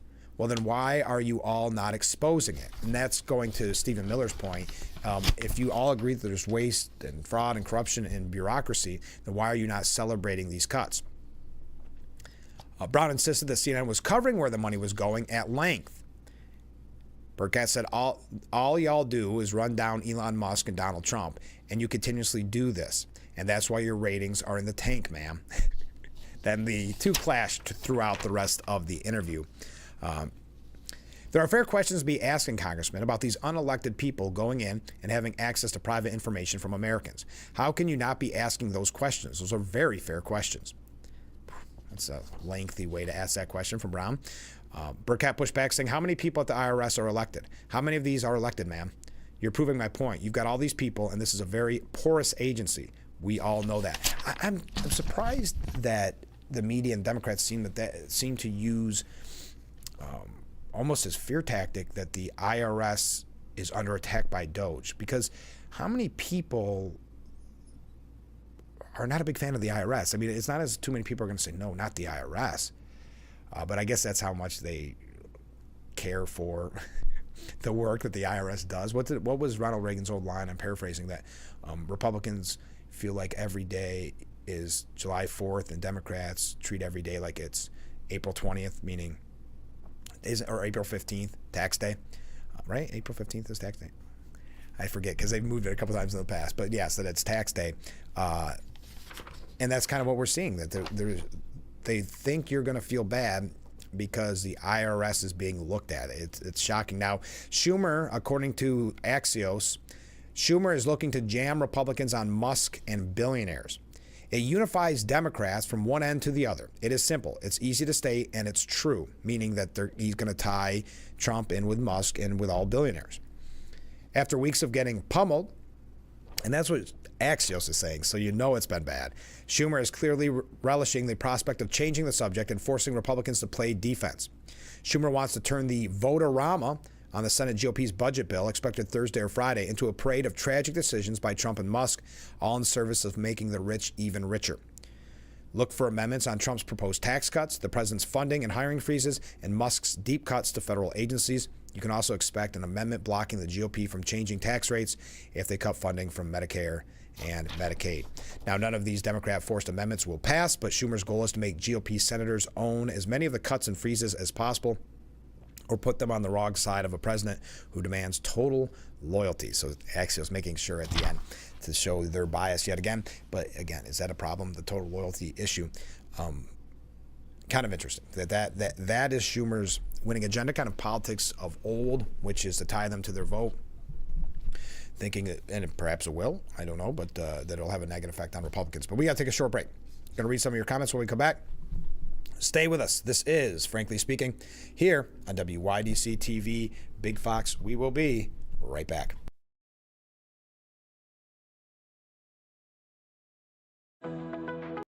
At John G. Ullman & Associates, our clients come first. As a fiduciary, we build personalized plans rooted in our shared ethics and values. And you've been doing this for 45 years?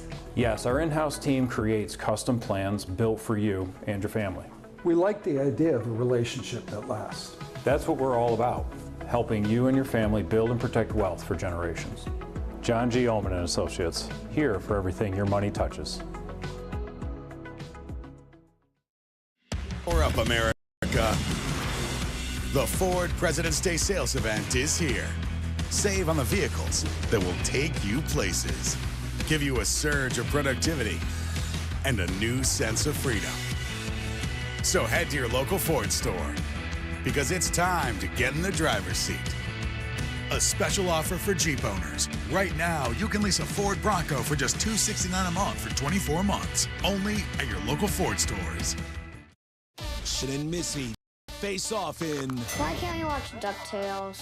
Because we don't learn anything. Book Smarts versus Street Smarts. Is it working? Are you feeling motivated? Very. It's the battle of twins. Life is so confusing. I always hoped it would be easier for me when I grew up. It's gonna be all right. You were faking. Bazinga.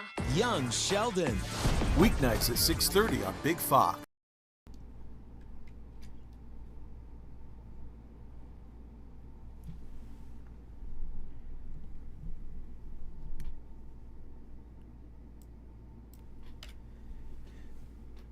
The Frankly Speaking Roof Cam brought to you by Boss Security in Horseheads. Contact them today for all your business and home security needs. Welcome back as we broadcast live from the Hesselson studio here on Market Street in Corning. Boy, there are so many great comments coming in.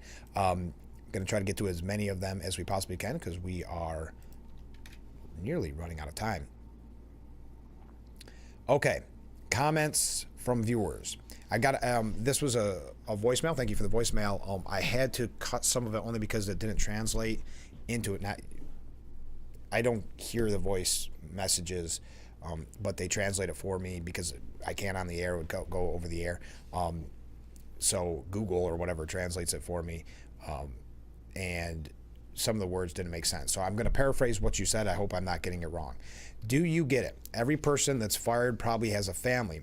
And what are you going to do about all the families that have been affected by this? This is absolutely stunning. He was never made a dictator. The whole country should be terrified by this lunatic. He started off by mocking disabled people and mocking of prisoner of war John McCain. This man is lower than pawn scum. Wake up. Thank you very much, viewer. Reading as many of the comments as we possibly can from all sides. Comment from a different viewer, and sorry that, like I said, if I changed any meaning of any words there. Comment from a different viewer. When a country's government is corrupt, its citizens are corrupt. As the norm, and its citizens see corruption as the norm and want their piece of the pie. And maybe that's why they shouldn't get the $5,000. Maybe you're right. Comment from a different viewer. All the rhetoric about Elon Musk not being elected. I voted for him. I voted for Robert Kennedy Jr. I voted for the movement, not any one person. I voted for Tulsi Gabbard. Last but not least, I voted for Trump. It's the movement that will make America great again, not any person, but efforts by many. And that's one of the reasons why I keep wanting to say it's J.D. Vance, but I'm not positive. Had a very good statement, and it was one that we had made kind of earlier on in the program, which was there was a lot of, for lack of a better word, Democrats or maybe someone that wouldn't have supported Trump that ultimately supported Trump because it wasn't about R&D. It was about the Make America Great Again movement, and they latched onto it because it wasn't just all Republicans. It was RFK Jr. was involved, Tulsi Gabbard, and others, and it showed it more of a movement, like to this viewer's point, more of a movement than it was a political thing. So yes, I think you raised a really good point. There's a new report out by some economists that found that the Federal Reserve's shift to a more, quote, inclusive employment policy in the wake of the Black Lives Matter movement may have kept it from curbing inflation. That's according to several top economists. Central bankers had long been weary of both high jobless rates and particularly low ones, raising rates when unemployment was unusually low to curb the risk of inflation. We don't have time to get to all of this because we have to take our last break because I want to get to everybody's comments. But you can find that for yourself at the New York Post. Now, Trump did sign 3 executive actions yesterday, establishing memo imposing radical transparency requirements, as we had mentioned earlier. The other order aims to find ways to make fertilization treatments, including in vitro fertilization, more affordable, which is interesting after, like one viewer said earlier in the program, after all that was made of that during the campaign. By the way, yesterday, Howard Lutnick was confirmed by the Senate to lead the Commerce Department, putting Trump's picks well ahead of Biden and Obama's pace. Lutnick's nomination was approved by senators in a 51-45 party line vote. 4 senators, Cory Booker, Jerry Moran, Gary Peters, and Dan Sullivan, missed the vote. They were busy. With Lutnick's confirmation in the books, Trump has now surpassed the confirmation pace of former Presidents Barack Obama and Joe Biden. The Democrat-led Senate under Obama in 2009 had confirmed 16 of his cabinet nominees by this time 16 years ago, and only 7 of Biden's picks at this point in 2021. So Howard Lutnick is now confirmed to lead the Commerce Department. All right, get your last-minute comments in so I can read them before we wrap up today's edition of Frankly Speaking. We'll be right back after this.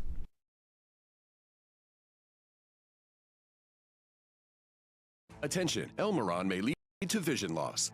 If you have suffered vision problems after taking Elmeron to treat bladder pain, call the Hearn Law Firm. Elmeron may be responsible for your vision problems, and you may deserve compensation for your injuries. If you took Elmeron and now have vision problems, call the Hearn Law Firm at 888-308-3866 right now. You could find out if you qualify in less than 2 minutes. Call 888-308-3866 for your free case review. In today's securing your business is more important than ever. Protected with Boss Security's state-of-the-art alarm systems. When seconds matter, trust the experts. Boss Security is proud to safeguard local businesses across the Twin Tiers. Contact Boss Security today. GCP Discount Liquors and Wines has great specials for cold winter nights. 1.5-liter Yellowtail wine, normally $11.99, is now $9.99. Save more with mail-in rebate. $3 off a bottle or $18 off a case. 1.75-liter Jim Beam bourbon, normally $29.99, is now $26.99. Save $6 off a bottle or $14 off 2 bottles with mail-in rebate. GCP Discount Liquors and Wines in Horseheads, the best in service, selection, and price. In a few words. Urkel, glasses. Nerd. It pays to know your nerds. If you guys didn't get nerd with me sitting up here on this show, 25 words or less. Weeknights at 5 and 5.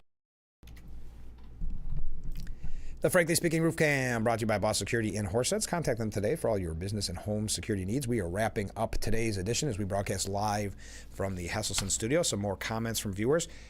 Please touch on Congress going on vacation instead of working on critical legislation for tax cuts. Meanwhile, Trump is working 24/7. We cannot argue with Trump working 24/7. It is remarkable. That's why the news cycle is so wild right now.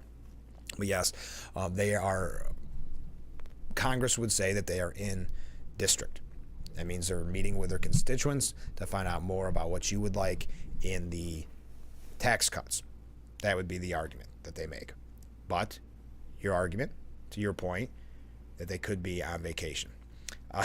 Mark says, wish people would see the big picture. How much have they struggled and cut their expenses in the last 4 years? Now to fix the problem where it started is what Doge is doing. Yes, thank you very much. Comment from a different viewer. Just like food labels have to list ingredients and so forth, news organizations, the mainstream media that have become so biased, they should have to list that they are biased or will twist or outright lie in order to present their biased opinion. Yeah, we see it with the interviews constantly, Sunday shows. Comment from I'll respond to that one directly. Jonathan Turley, just because we talked quickly about J.D. Vance, Jonathan Turley weighed in on Vance's speech, saying it was a historic speech by Vice President Vance. In 1963, John F. Kennedy went to Berlin to say, "I'm a Berliner," to say that he was going to stand with the rights of free speech and other rights of those behind the Iron Curtain.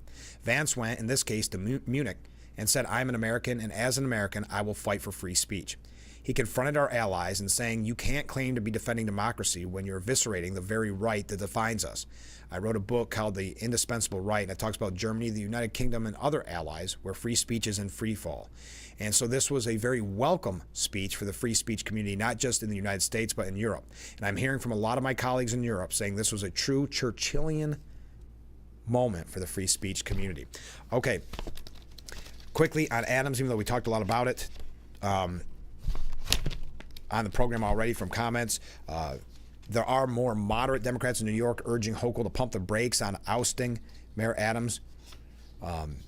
Removing him, this is ex-Governor David Patterson, you may recall him, removing him because we're mad at you for helping Trump, he tweeted sarcastically.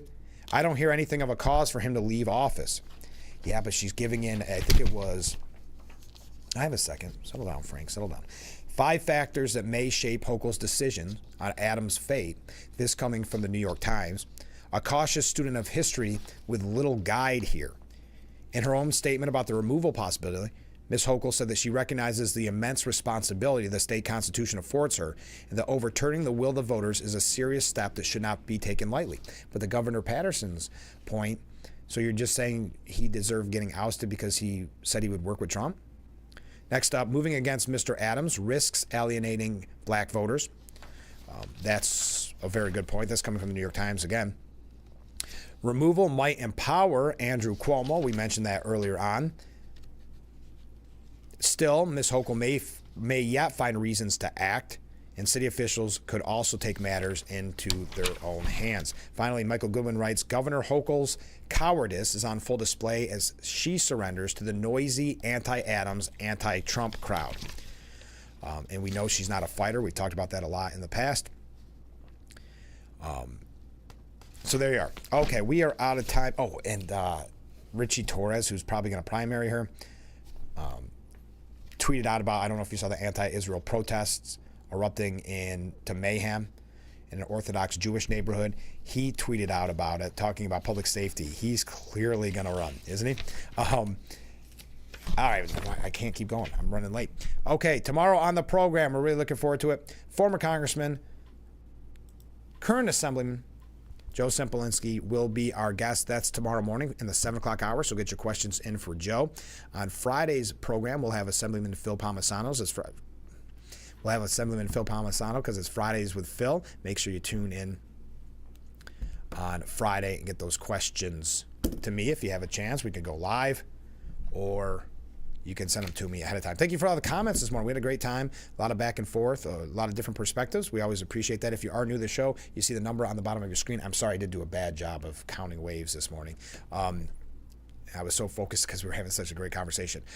But if you are new to the program, you can reach out to that number via voicemail or text at any times. We try to do the best we can to read them on the program. So I do appreciate everyone sending them in.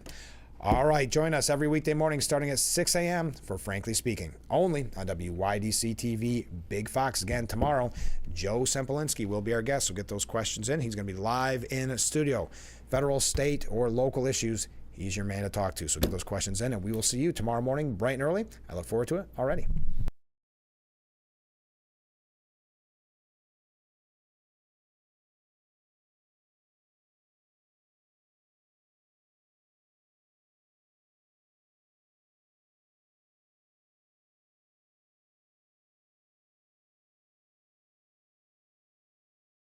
In the last 18 months, Bath Planet has given away 3 dream bathroom makeovers, and now it's your turn. It's our absolute pleasure to announce Dream Bathroom Giveaway 4. On March 3rd, one local family is going to get a dream bathroom makeover for free.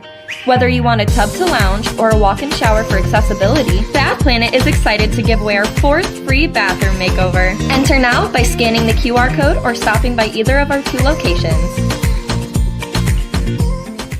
In today's securing your business is more important than ever. Protected with Boss Security's state-of-the-art alarm systems. When seconds matter, trust the experts. Boss Security is proud to safeguard local businesses across the Twin Tiers. Contact Boss Security today.